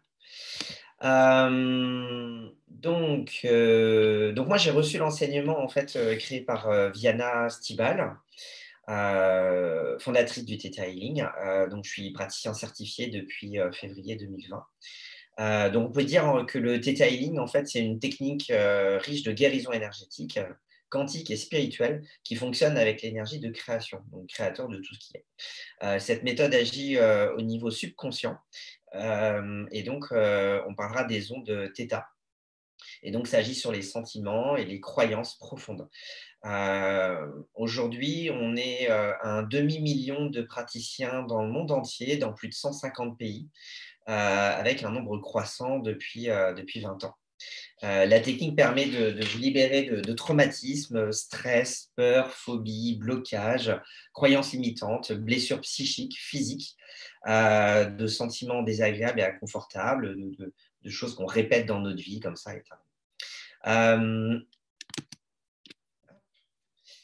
Alors, le Theta Healing, en fait, aborde l'être humain sur 4 niveaux de croyances dont je parlerai tout à l'heure, les croyances centrales, génétiques, historiques et les croyances de l'âme. Donc pour moi, c'est un des outils les plus puissants que j'utilise, car l'état du cerveau en ondes θ permet d'accéder à des ressources inconscientes, à des croyances anciennes, à nos comportements, à nos liens au divin également. Depuis que je pratique, ça fait 9 mois que je pratique plus intensément depuis fin 2020. Et je pourrais donner des cas, des exemples moi aussi de guérison. On va pouvoir aborder ensemble brièvement l'histoire de Viana, la fondatrice, les bénéfices du soin, l'explication scientifique de la méthode, les 4 niveaux de croyance. Alors ce soir, je n'aurai pas le temps d'expliquer exactement le voyage astral, parce que ça en est le processus complet, mais si ça vous intéresse, sur mon site d'énergéticien, il y a la possibilité d'accéder au replay de ma conférence en solo sur le θ. Je donne tout ça en détail, où tu étais intervenu il y a quelques semaines. Moi, j'ai bien gratté. Non, mais t'inquiète pas. Ce qui est important, puisqu'on l'a pas fait, mais je pense que tu me rejoins là-dessus. C'est un petit point pour vous partager mon éthique et parler de déontologie. Les soins énergétiques dont moi je parle ce soir avec le θ sont proposés bien évidemment en complément de la médecine traditionnelle. Aucun traitement ne doit être modifié ou stoppé sans l'accord d'un médecin généraliste ou d'un spécialiste. Donc, les soins, en plus, moi, je les propose uniquement aux adultes. Notre soin Dual Healing, on a décidé de le proposer qu'aux adultes également. Et puis surtout, même si, effectivement, donc ils ont un message divin. Oui, ils ont un message divin, il y a la lumière, un grand trait de lumière. Nous aussi. Et donc, pas de dogme, c'est-à-dire qu'en fait, à la fois, il n'y a pas d'histoire de religion, c'est-à-dire qu'il y a bien l'histoire d'un créateur de tout ce qui est, on parle de Dieu, d'unité, etc. Et en même temps, il n'y a pas de choses à apprendre, de contraintes, de trucs par rapport à il faut croire comme ça ou pas. C'est l'amour. C'est une invitation. Voilà, le seul dogme, c'est l'amour, quoi. Donc, pas d'autre, ce que je dis, pas d'autre vérité universelle que l'amour inconditionnel. Bon. Et tu as cité une phrase de Grabovoi qui est quand même vraiment proche d'une phrase de Bouddha qui disait ne croyez rien, peu importe où vous l'avez lu ou qui l'a dit, même si c'est moi, à moins que cela ne s'accorde avec votre raison. Donc, paradoxalement, Bouddha, en fait, pour lui, le filtre, c'était le mental, paradoxalement. Bon. Donc moi, ça me parle parce qu'effectivement, il y a 5 ans, j'ai fait une crise de croissance que je qualifie de spirituelle. Je suis un sceptique et quelqu'un de très cartésien. Et c'est vraiment l'expérience qui m'a donné la foi en des choses et qui m'a invité à croire en des choses qui sont de l'ordre du subtil, de l'invisible et de l'intuitif. Bon. Pardon ? Oui, je disais, moi aussi, j'ai eu ce moment de voilà. À peu près à la même période, d'ailleurs. À peu près à la même période. Ouais. Alors, l'histoire de Viana, en fait, c'était en 99. Non, c'est pas ça. L'histoire de Viana, en fait, c'est il y a à peu près 25 ans. En fait, on lui annonce. Donc, déjà, c'est une petite fille c'est une femme qui, depuis toute petite, canalise en fait des protocoles de soins. Et un protocole en particulier qui, pour moi, relève du voyage astral, en fait, qui est cette carte routière vers le créateur de tout ce qui est, comme elle le nomme. Et donc, voilà, donc elle a soigné de très nombreuses personnes. Et puis, il y a 25 ans, on lui annonce qu'elle a une tumeur au niveau du tibia. Et donc, elle a un cancer au niveau de la jambe, au niveau du tibia. Et c'est assez brutal parce qu'on lui dit plus ou moins, vous en avez pour 2 mois. Il vous reste 2 mois d'espérance de vie. Et puis surtout, on va rapidement amputer votre jambe pour éviter que ça soit même moins de 2 mois. Quoi. Bon. Donc, elle s'était formée à la naturopathie, aux huiles essentielles, etc. Et donc, des méthodes assez douces. Donc, elle a essayé de se soigner comme ça. Ça n'a pas eu beaucoup d'impact. Et par contre, elle a refusé l'amputation. Par contre, elle a eu une première intervention et elle a été dans un état où elle était sur 2 béquilles. Elle souffrait nuit et jour. Et en fait, elle a continué à donner des soins. Et puis un jour, comme c'est quelqu'un de très, très croyant aussi, eh bien, par rapport à ce qu'elle appelle le créateur de souliers, elle a posé la question, elle a dit, mais dis-moi en fait comment guérir, quoi. Et elle a eu par clairaudience une réponse limpide qui a été tu sais comment guérir, souviens-toi. C'est cool, voilà, on t'envoie la balle et c'est souviens-toi, et puis entre parenthèses, démerde-toi. C'est un peu ça, quoi. Bon courage. Bon courage. Allez, salut, au revoir, moi c'est Dieu, je le sais faire. Et donc, ok, c'est cool, merci. Il me reste 8 semaines. C'est ça. On fait comment? Donc, du coup, bon, et en fait, les jours passent et elle ne se souvient pas. Et puis, lors d'un soin qu'elle fait à une personne, tout d'un coup, elle a un flash, un insight comme ça, et elle réalise que de toute sa vie, jamais elle n'a expérimenté un auto-soin. Peu de temps après, elle est toute seule, elle est chez elle et elle fait le protocole du Theta Healing. Et en fait, quelques dizaines de minutes plus tard, à son réveil, elle ne ressent plus de douleur. Premier constat, elle ne ressent plus de douleur dans la jambe. Elle se lève sans ses béquilles et elle tient debout. Les médecins lui ont dit, si jamais vous posez votre pied au sol, votre jambe va se briser, l'amputation sera obligatoire, vous ne supporterez pas la douleur, quoi, en gros. Elle se lève, il ne se passe rien, pas de souci. Elle commence à marcher chez elle et tout, pas de problème. Et puis après, boum, elle va se balader, etc. Quelques jours plus tard, elle va voir les médecins. Donc en gros, le médecin leur dit, écoutez, on ne peut rien faire pour vous. Parce qu'il n'y a plus rien à guérir. Il n'y a plus rien, en fait. C'est comme s'il n'y avait jamais eu de tumeur. Donc, on est sur un cas de guérison instantanée et totale. Donc, bien sûr, ça a fait du bruit. Elle soignait des gens. Elle a eu, bien évidemment, beaucoup de gens qui sont venus la voir pour être soignés, guéris, etc.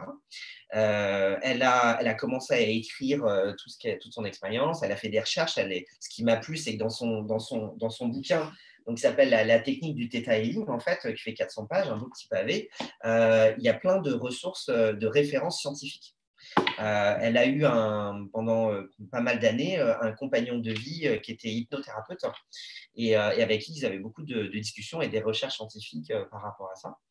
Et elle s'est rendue compte en fait que lorsqu'elle faisait le soin, elle a fait des expériences pour voir ce qui se passait au niveau du cerveau. Et en fait, elle s'est rendue compte que son cerveau émettait des ondes particulières lorsqu'elle faisait le soin. Qui s'appelait historiquement, je crois, Oriane, le soin, il avait un autre nom. Et du coup, en fait, ces ondes, on les connaît. Et c'est les ondes θ. Donc, je vais en parler après. Ça a tellement eu de succès, pour venir sur l'histoire et pour conclure sur l'histoire de Viana, c'est que elle a dû former d'autres guérisseurs au Theta Healing. Donc, ça a désengorgé la file d'attente, etc. Puis, ça n'a pas suffi. Donc, il a fallu créer un institut pour former des formateurs au Theta. Et puis, 25 ans plus tard, on est 500 000 dans le monde et dans plus de 150 pays.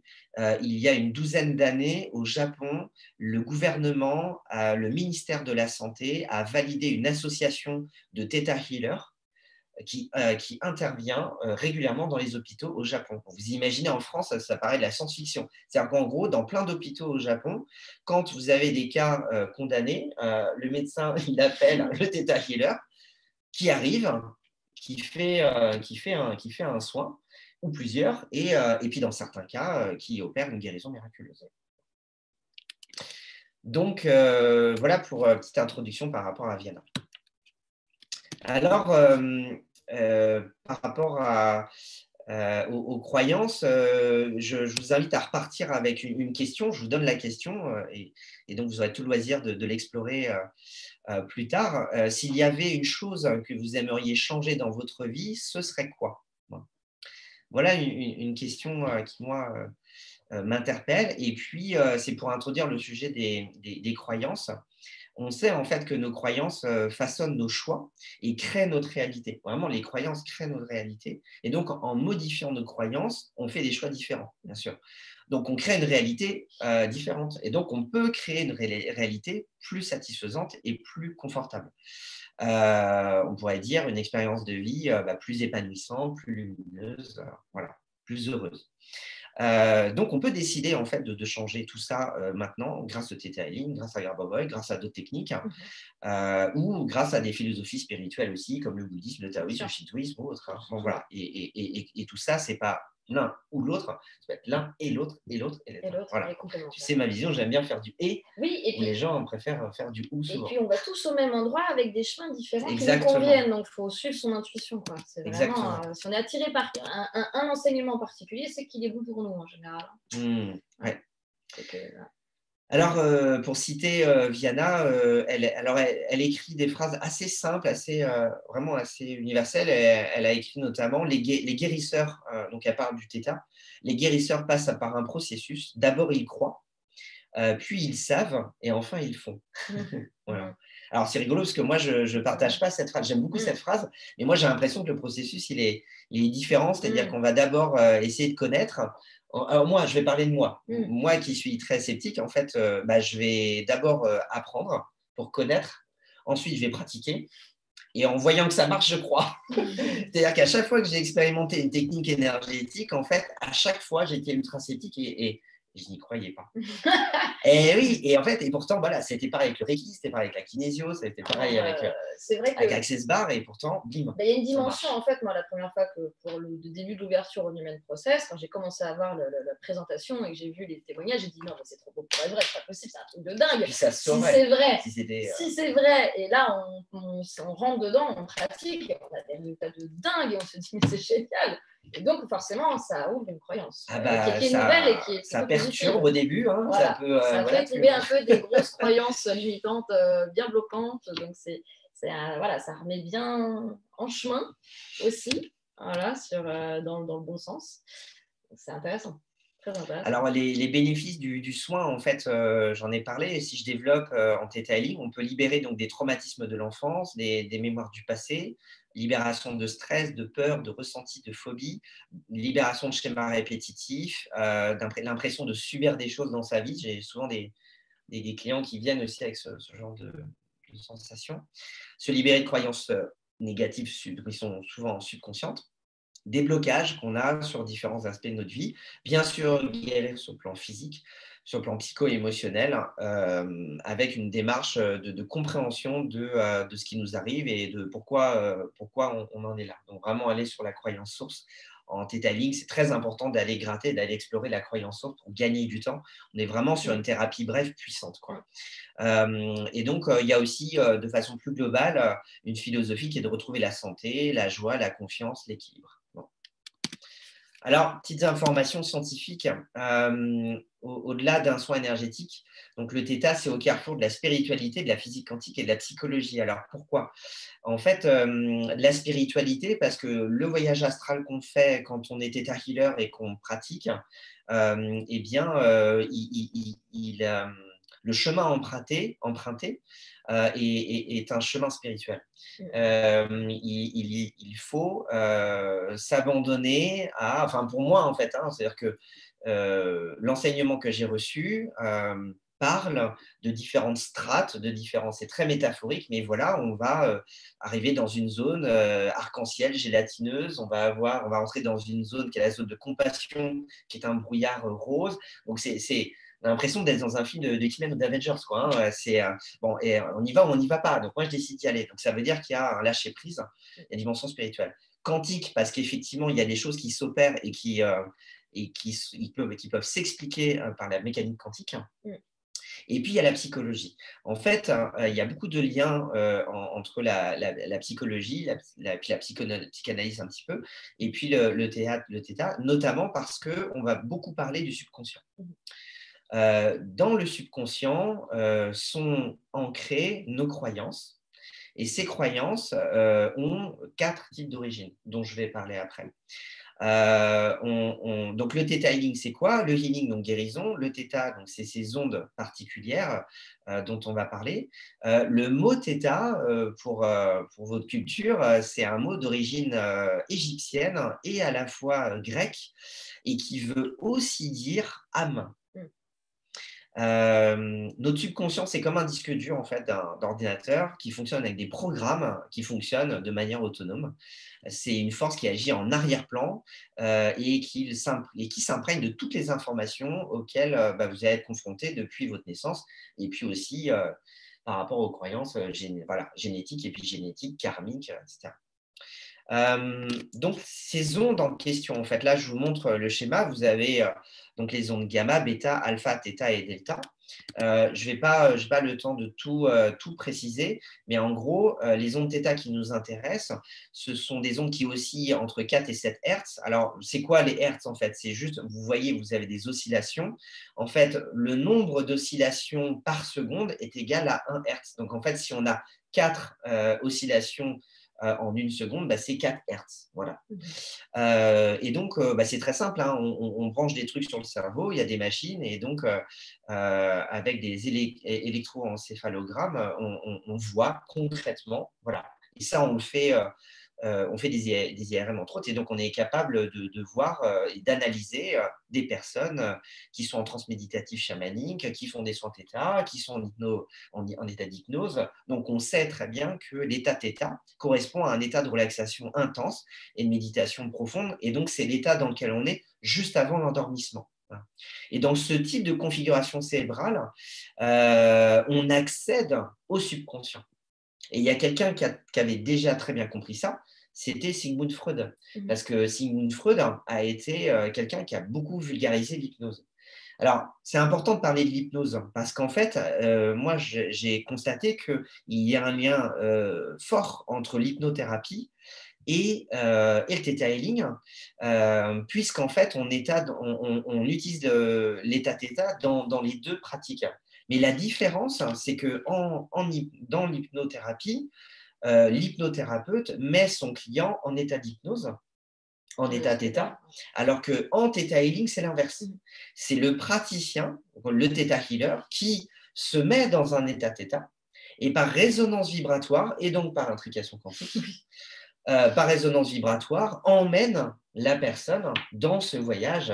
Et c'est ça qui est hallucinant, parce que tu l'as vécu avec moi voilà, quand on fait un la dual healing. surprise, Alors, vas-y. Parce que ce qui est intéressant, c'est que la première fois qu'on a pratiqué du coup ensemble le duo, que tu as entré en état θ, je suis entrée aussi en état θ sans rien faire, hein, voilà. Et en fait, j'ai perçu le plan fondamental que j'avais déjà perçu. En fait, la première fois que je l'ai perçu, c'était pendant les séminaires intensifs sur Grabovoi, où en fait on perçoit les lignes. En fait, en gros, visuellement, j'ai vu là les reliefs en fait des objets et des contours, des formes autour de moi devenir argentés, blanc argenté. Donc ça fait un effet un peu comme un graphisme qui devient différent, où je change, ma perception visuelle en tout cas change, et mon corps change d'état aussi, donc passe en état θ, pardon.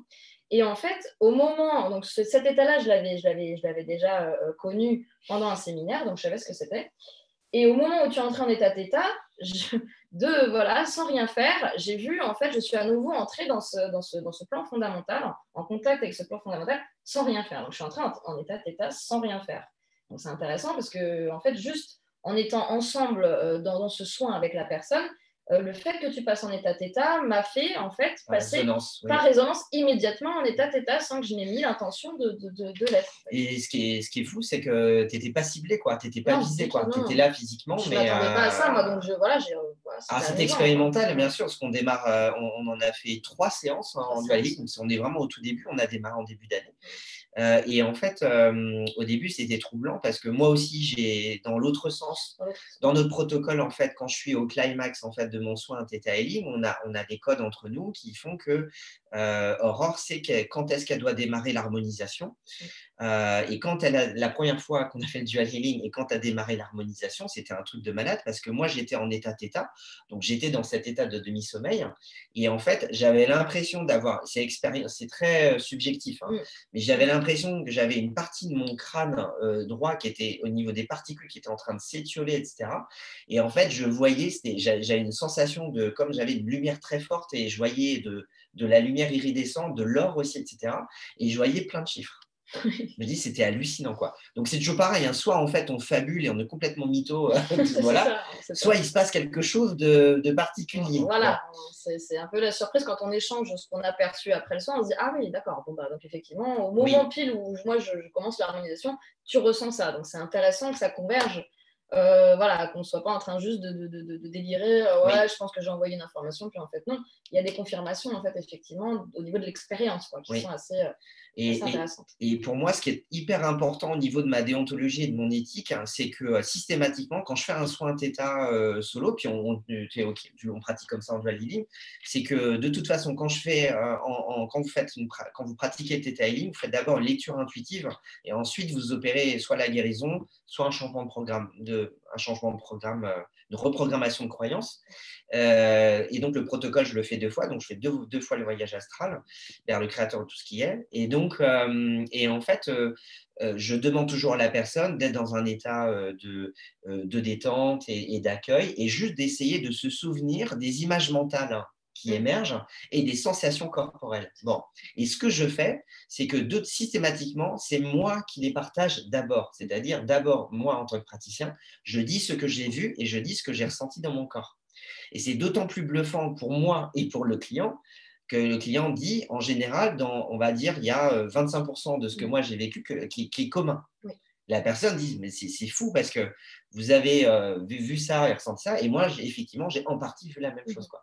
Et après, la personne, voilà. Après, on a tous, en fait, ce que j'appelle notre grammaire symbolique, notre champ symbolique. Et donc, quand il y a un message à comprendre, eh bien, notre subconscient va donner des informations, puis après, le conscient qui prend le relais va donner un filtre différent. C'est-à-dire que peut-être que moi, je vais avoir visualisé un éléphant bleu qui est en train de voler au-dessus d'un océan. Et puis, mon client, il va voir, par exemple, une raie manta argentée.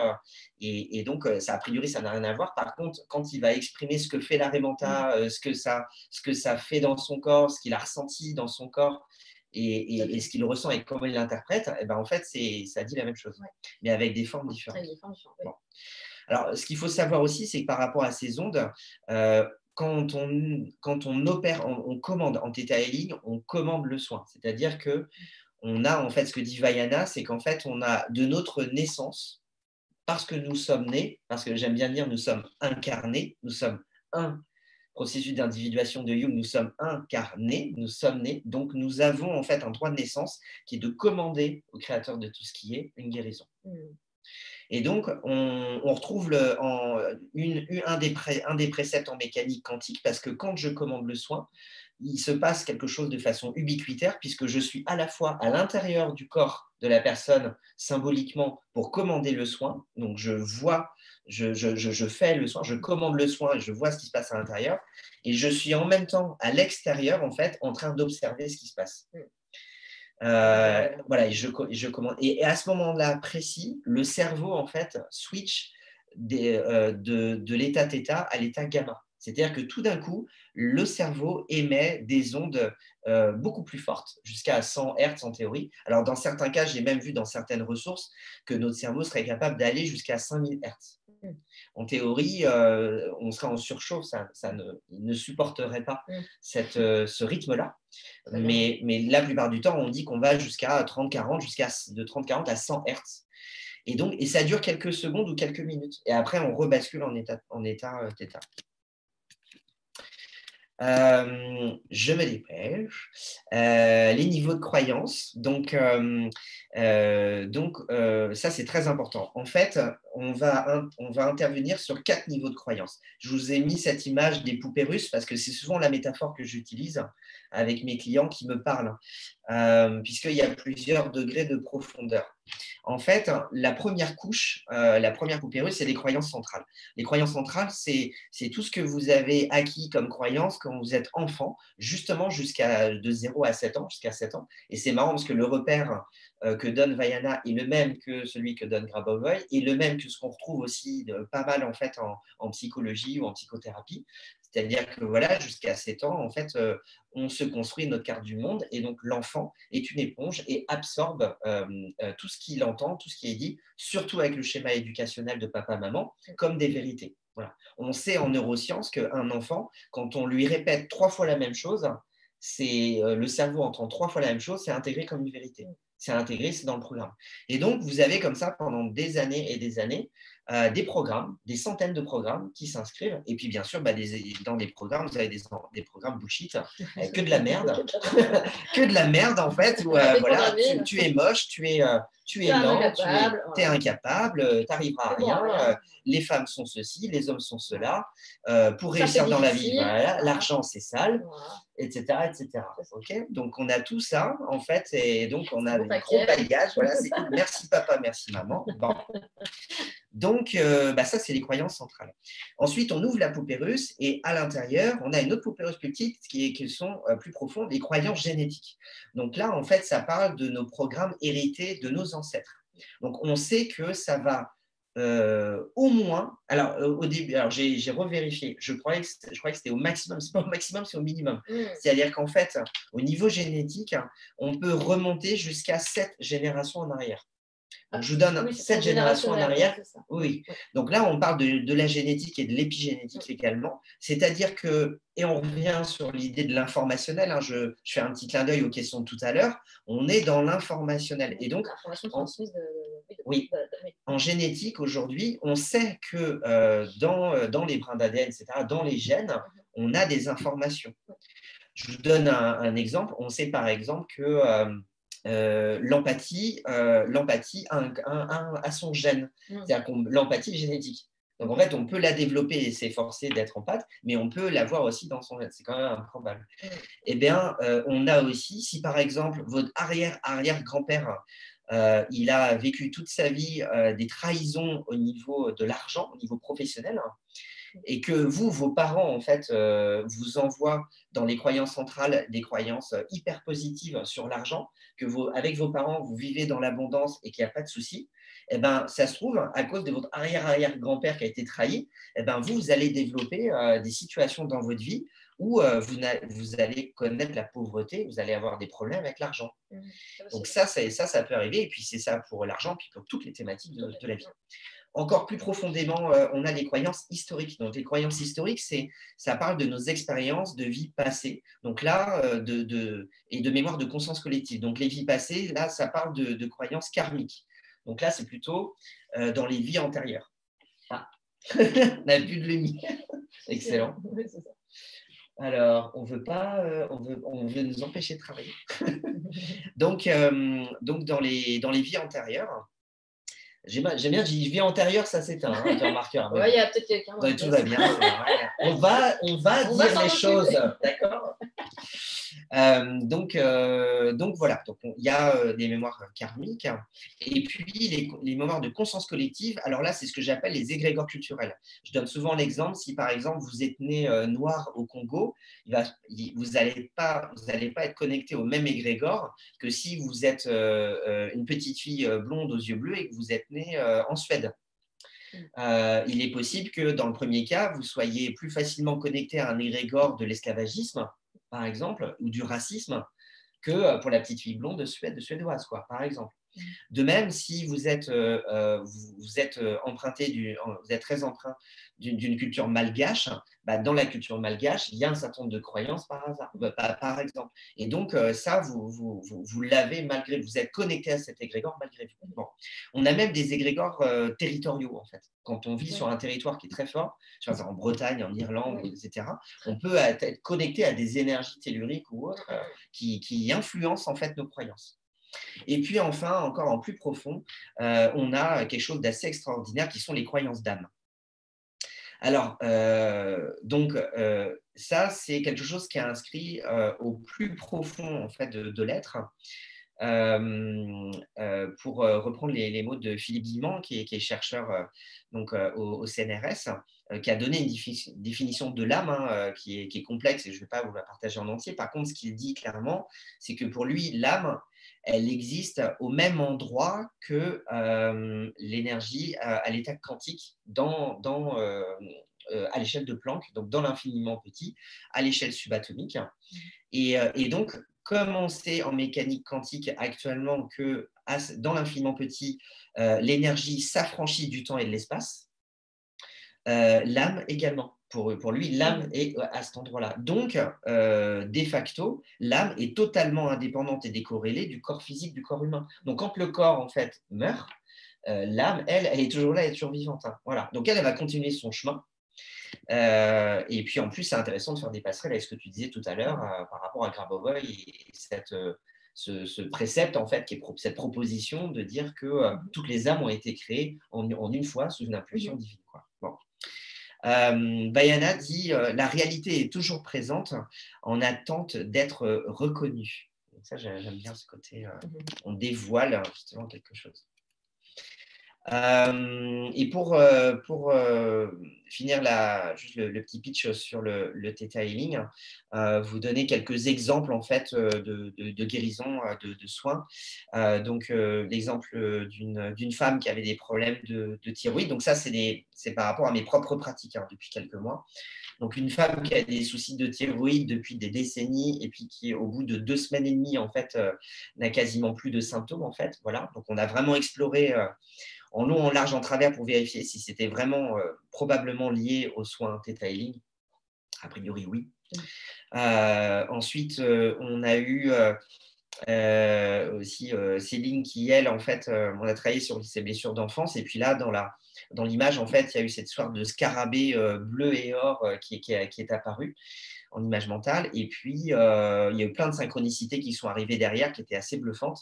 Elle a retrouvé, le jour même, moi-même, je découvrais une peinture d'une artiste qui montrait ce scarabée bleu et or. Elle a fait du tri dans ses propres toiles et elle est tombée sur une toile qu'elle avait peinte des années avant et elle tombe sur ce scarabée bleu et or qu'elle avait complètement oublié. Donc voilà, synchronicité assez étonnante. On a aussi l'exemple d'Alexandra qui a eu beaucoup de décès dans sa famille, qui avait vraiment un poids en fait émotionnel qui était vraiment très lourd, qui s'est senti clairement vraiment allégé au bout de quelques jours en fait. Donc ça, c'était assez impressionnant.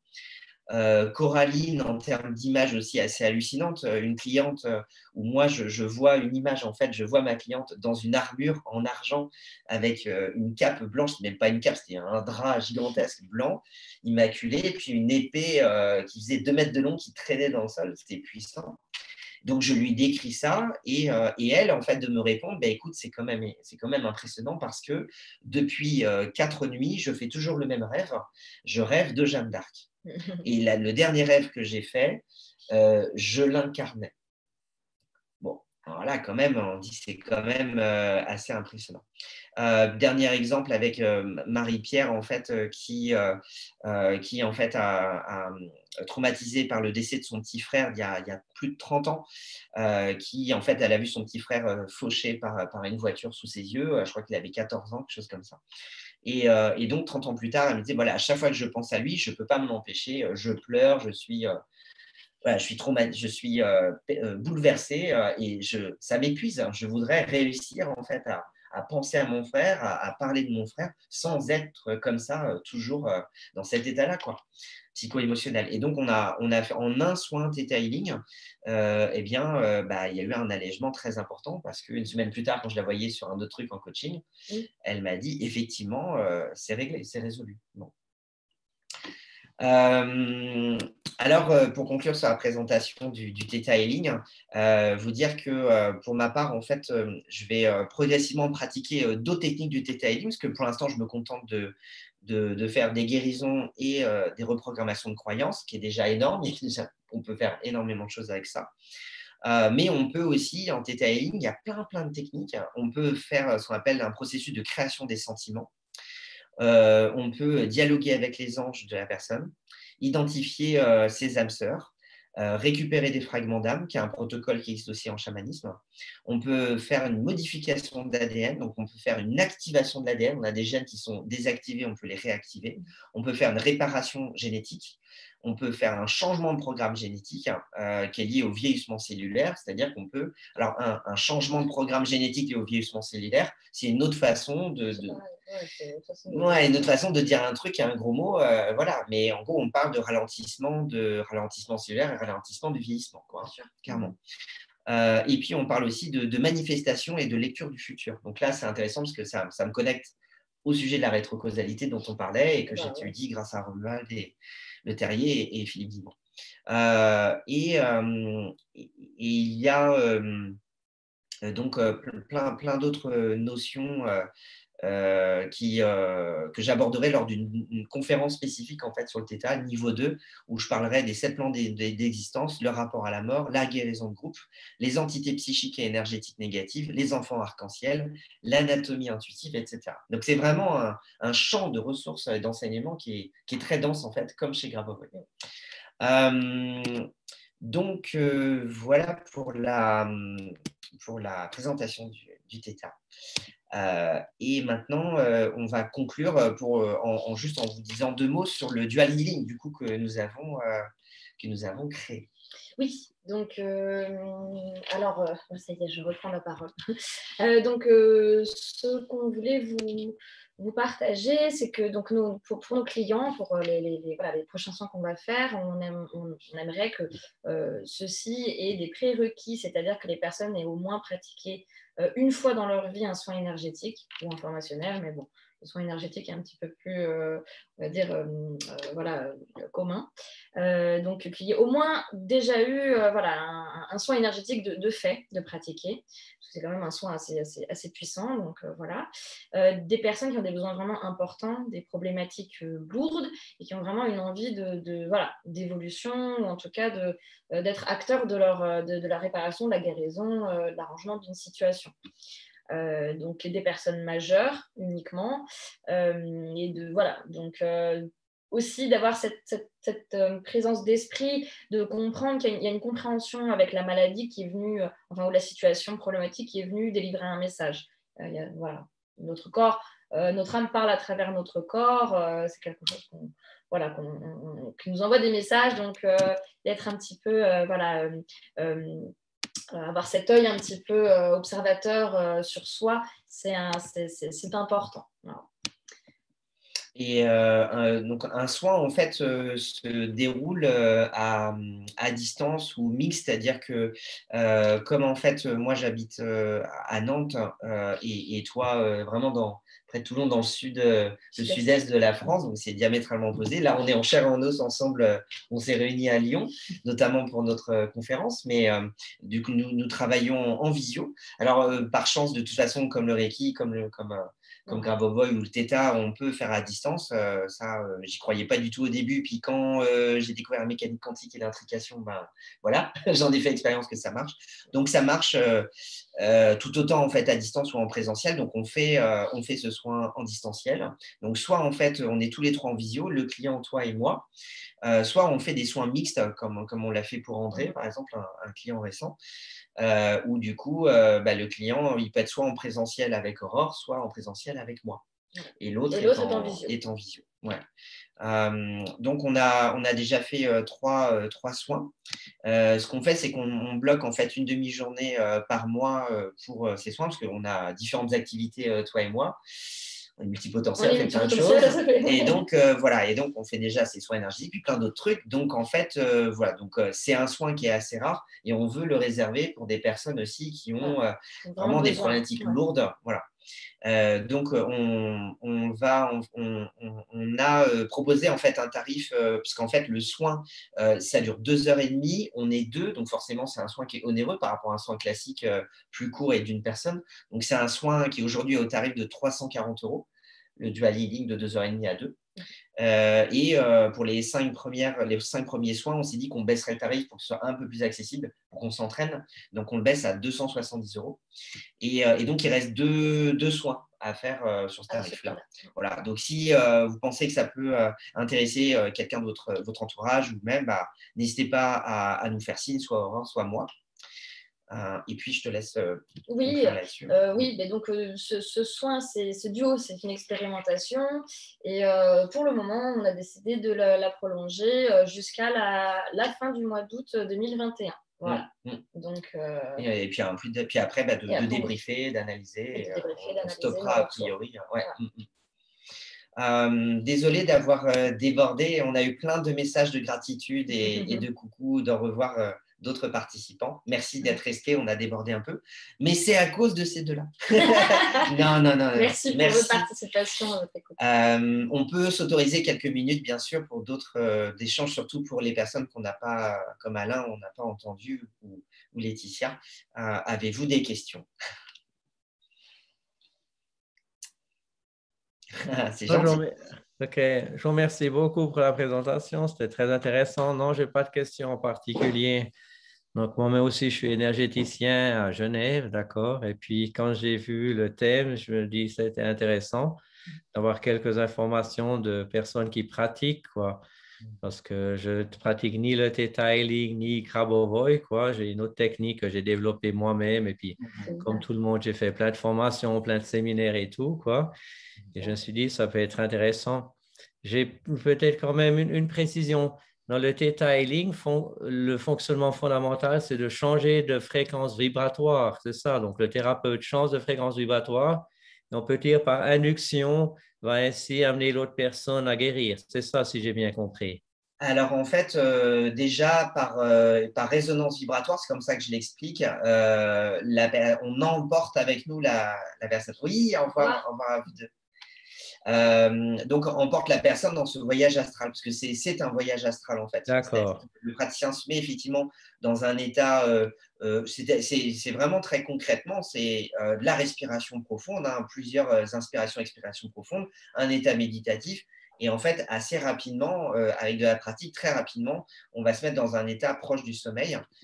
Et donc, par résonance vibratoire, avec le pouvoir de l'intention, la personne voyage. Et ce qui est intéressant, c'est de constater, Alain, que en fait, les personnes qui sont les plus sceptiques, pour autant, témoignent, en fait, disent bah, c'est bizarre parce qu'elles sont d'autant plus étonnées de ce qu'elles voient et de ce qu'elles ressentent. Et ce qui est amusant, c'est qu'elles disent oh là là, mais c'est bizarre, j'ai vu ceci, j'ai vu cela. Et en fait, ce qu'elles décrivent, ce n'est pas forcément ce que moi je vois lors de la lecture intuitive sur leur corps ou lors de la guérison. Elles sont en train de dire le voyage qu'on fait.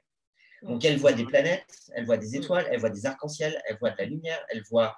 Et donc, c'est séquencé. Et donc, elles témoignent d'extraits comme ça. Et donc, c'est assez amusant. Donc, il y a ce phénomène-là. Et en plus, ce que je n'ai pas dit tout à l'heure, c'est que personnellement, j'ai tendance à partir très vite. Donc, quand je reçois, par exemple, je reçois un soin, par exemple, en sonothérapie, j'ai tendance à partir très, très vite sur des soins sonores au bol tibétain, etc. Cristal. Bon, je pars très vite, donc on m'entend ronfler au bout de 8 minutes, donc c'est très agréable pour tout le monde. Et donc, ce qui est cocasse, c'est que quand je fais un soin Theta, eh ben, je switch entre l'état Theta et l'état Delta, c'est-à-dire que j'ai des micro-sommeils. Donc, il m'arrive en fait, non seulement je préviens la personne en disant ne vous inquiétez pas, si je bâille et que vous bâillez, c'est normal, mais en plus, si vous m'entendez ronfler, c'est normal aussi, ne vous inquiétez, vous ne me payez pas à me regarder dormir. Ça arrive parce que ce qui est bluffant, c'est que je reviens avec la mémoire des messages et des sensations corporelles. Mais là où c'est amusant, je fais un petit clin d'œil aussi, c'est que dans l'harmonisation, je bâille énormément. C'est-à-dire que je suis dans un état effectivement de méditation, d'amour, etc. Et vraiment dans cette concentration active, je bâille et je bâille et je bâille. Et en fait, effectivement, on retrouve un peu ce côté de changement d'état, où on a l'impression que la personne, si on la regarde travailler, en fait, elle a envie d'aller se coucher. C'est pas du tout le cas, effectivement. C'est amusant, c'est une réaction du corps, quoi. Oui, ok. Non, très intéressant, merci beaucoup. Non. Merci à vous. Très intéressant. Non, je vous remercie beaucoup pour les 2 heures que vous avez investies là pour ce soir. C'est très intéressant, merci bien, merci beaucoup. J'ai noté les coordonnées, sait-on jamais. Oui, avec plaisir. Avec plaisir. Martine, est-ce que tu avais une question ou c'est bon pour toi? Merci. Non, un grand merci, oui.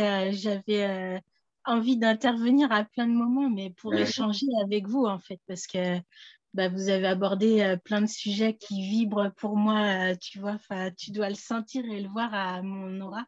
Et bref, et en fait, là, ça me fait marrer que vous parliez des bâillements, parce qu'en chamanisme, notamment, le bâillement, c'est le nettoyage par excellence. Quand tu ne fais que de bâiller, c'est que tu es en train de nettoyer et tu sens des fois comment c'est profond comment tu nettoies des trucs hyper profonds. Et là, il y a un truc qui me vient, c'est par rapport au tout début, quand vous avez parlé des âmes jeunes et des âmes vieilles. Oui. Moi, c'est un truc qui me parle, mais comme vous, je sens que c'est pas dans l'ego, mais quelque chose dans le subtil, comme si les vieilles âmes, c'est peut-être celles qui ont expérimenté beaucoup de choses et que les âmes jeunes, c'est peut-être des âmes qui sont restées peut-être dans un endroit plus que dans un autre et que du coup, quand elles arrivent ici, elles sont jeunes par rapport à nous, tu vois, et voilà, donc, puis voilà, en fait, je voudrais aller. Est-ce que si je fais un parallèle vraiment grossier, mais c'est comme si par exemple tu avais deux salariés qui travaillent dans la même société, il y en a un qui fait le même métier pendant 10 ans, qui fait toujours les mêmes tâches tout le temps, puis il y a un autre qui a changé de métier 5 fois, qui a fait des trucs différents, etc. C'est un peu ça, c'est-à-dire que on a passé autant de temps dans l'entreprise, mais il y en a un qui a beaucoup plus d'expérience, beaucoup plus de maturité, qui a exploré plein de choses, c'est un peu ça en fait. L'âme a le même âge, mais a vécu des choses plus riches, ça pourrait être ça. Ouais. Il y a peut-être ça, et puis la notion de profondeur, moi, qui me parle là dans ce qu'on évoque. C'est comme si pour certains d'entre nous, il y a des choses qui sont vécues vraiment dans, tu vois, quand tu pars, Frédéric a expliqué tous les trucs de quantique. Moi, je suis absolument pas cérébralement intelligente comme Nassim Haramein, mais je vois de quoi vous voulez parler. Mais par contre, les mots, tu vois, par exemple, l'anamnèse, là, ou je sais pas comment tu appelles ça, c'est des mots, moi, qui, hop là, mais quand tu expliques, je dis, ah oui, il parle de ce truc-là. Mais en fait, il n'y a pas de mots, et je me dis, c'est ça, peut-être, tu vois, les âmes jeunes et les âmes vieilles, c'est peut-être des notions de subtilité ou de profondeur d'expérience de choses. Je sais pas, mais en tout cas, c'est hyper intéressant comme sujet de réflexion. Et du coup, il y en avait des milliards de sujets. J'aurais aimé rebondir avec vous. Et du coup, Aurore, j'aurais envie de te rencontrer. Bon, avec Fred, on a envie aussi depuis un moment, mais de te voir en vrai pour parler avec toi de plein de choses. Tu habites à quel endroit, du coup? Moi, je suis aussi au bord de la mer, mais carrément en face de toi, à la Tranche-sur-Mer. Ah, génial, excellent. Diagonale. On est tous plus ou moins au bord de la mer, mais à des différents endroits. C'est ça. Écoute, avec plaisir. Après, on peut échanger nos coordonnées, il n'y a pas de souci. Même faire un visio si tu veux discuter, avec plaisir. Merci. Ouais, avec grand plaisir. Ok. Je sens un truc, Merci beaucoup Merci. encore. Hein. Une belle fin de soirée, une bonne continuation. Merci beaucoup. Au Bonne revoir. soirée, au revoir. Au revoir Alain et puis au revoir Martine. Ouais, à bientôt. Merci infiniment. Merci. Au revoir. Merci. Et puis merci à vous qui regardez le replay et n'hésitez pas à nous contacter. Au revoir. Merci. Au revoir.